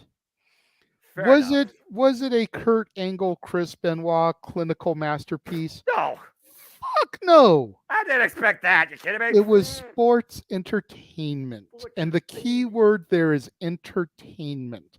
It was entertaining. It did everything that it needed to do. Plus, they got paid $100,000 for the marketing of that match, which went to the Hawaii Relief. Which I can respect. I can't. Can you really say anything negative about it when you look at it that way? Like, it was what it was supposed to be. Yeah, you're right. You're right. I know I'm right, and I know it pains you to admit I'm right, especially when it comes to JEFF. JARRETT, ain't he great? If there's one thing that should have happened in that match, they should have hung Karen Jarrett up in the damn basement, waiting to be chainsaw in half. Damn it! Okay. Let's leave it. Let's leave it right there before I turn this into. Speaking of Datilla, say her name and she appears. We believe in Datilla. Just like we believe in Joe Hendry. I love that graphic. Datilla and Noah working as a team, believing in Joe Hendry. Anyway, hey Datilla, appreciate you. But anyways, just before we get out of here, make sure that you follow all of us across the multiverse of media on YouTube, Jeff Meacham Network, the Casa D18 Studios, Simple Man's Brand, the Jay Hebert side of things, the Rangers of Wrestling, the Greg Cherry brand, and of course, NoDQ.com. Yep. For all of the content, all of the wrestling coverage.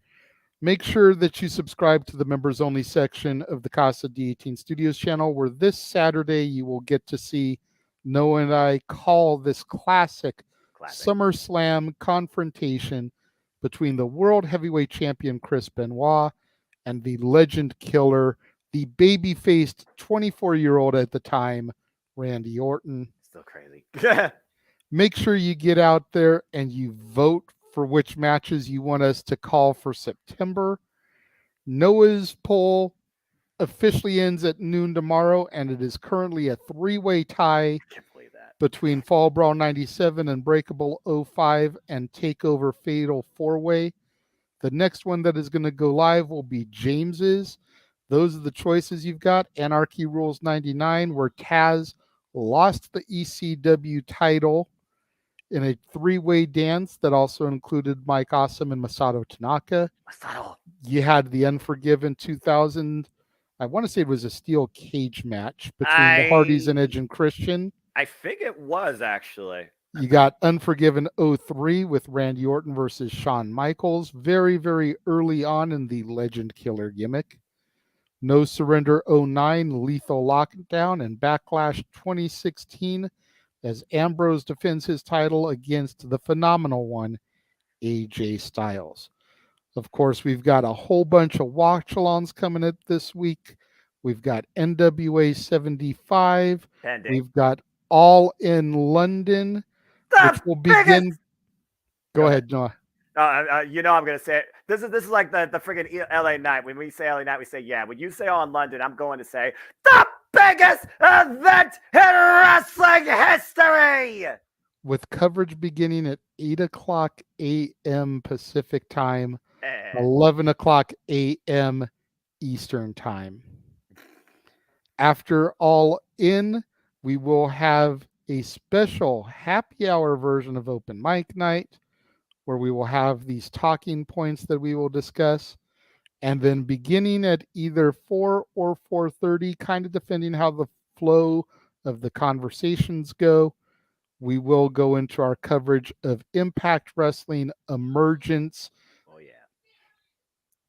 So much professional wrestling this weekend. Damn it. I'm looking forward to it. I know you're looking forward to it. Make sure you join Jeff on Thursday for Talk Wrestling, which will be immediately following his participation in the No DQ predictions. So much stuff, so much content. And I got stuff coming up every day. My gosh. There you go. What? Am I wrong in my excitement when I say that phrase? He does believe. He had to believe because W failed in storytelling. So he does believe. I begrudgingly believe. And then, of course, make sure you follow Noah on all the social medias, specifically Twitter and YouTube, because he rarely posts to the Instagram. Yeah, unless you make sure you check out his community tab where you can find all his prediction stuff, the prediction leagues. The man is a madman for professional wrestling. Damn it. All those Simply Predicting panels coming up. Again, you've got Simply Predicting for All In on Friday, and then you've got Simply Predicting for Emergence on Saturday. So much stuff. Yeah, and in between there, I'm doing an HW Impromptu live tomorrow at their Dynamite. So me and my buddy, the King, and maybe Cindy, and among others, will have our freelance chaotic shenanigan conversation where basically I'm in your driver's seat and at their mercy of lack thereof. And we'll also do our own simple highlight and discussions for AEW All In London. The biggest event in wrestling history! And I'm sure we'll come up with some other stuff to talk about too. And then, yeah, besides everything else that's multiverse based, dude, there's something going on literally for probably the next 2 weeks straight. Because don't forget, JJ, after we're done with freaking All In London, you and I have a simple take. Yes, yes, yes. And speaking of being at people's mercy, once again, if you missed this week's episode of Open Mic Night, go back to the archives. Check it out. You guys showed up in droves. And again, I know it's been said a lot on live broadcasts here the last few days, but Greg Cherry, Jeff Meacham, and myself really thank you for the donations that you guys gave out. We made almost $500 worth of super chats against 3 channels. Some of that content, of course, will show up at the end of the year on Noah, That's What I Call Music, Volume 1. Some of it will show up on Now That's What I Call Open Mic Night, Volume 1.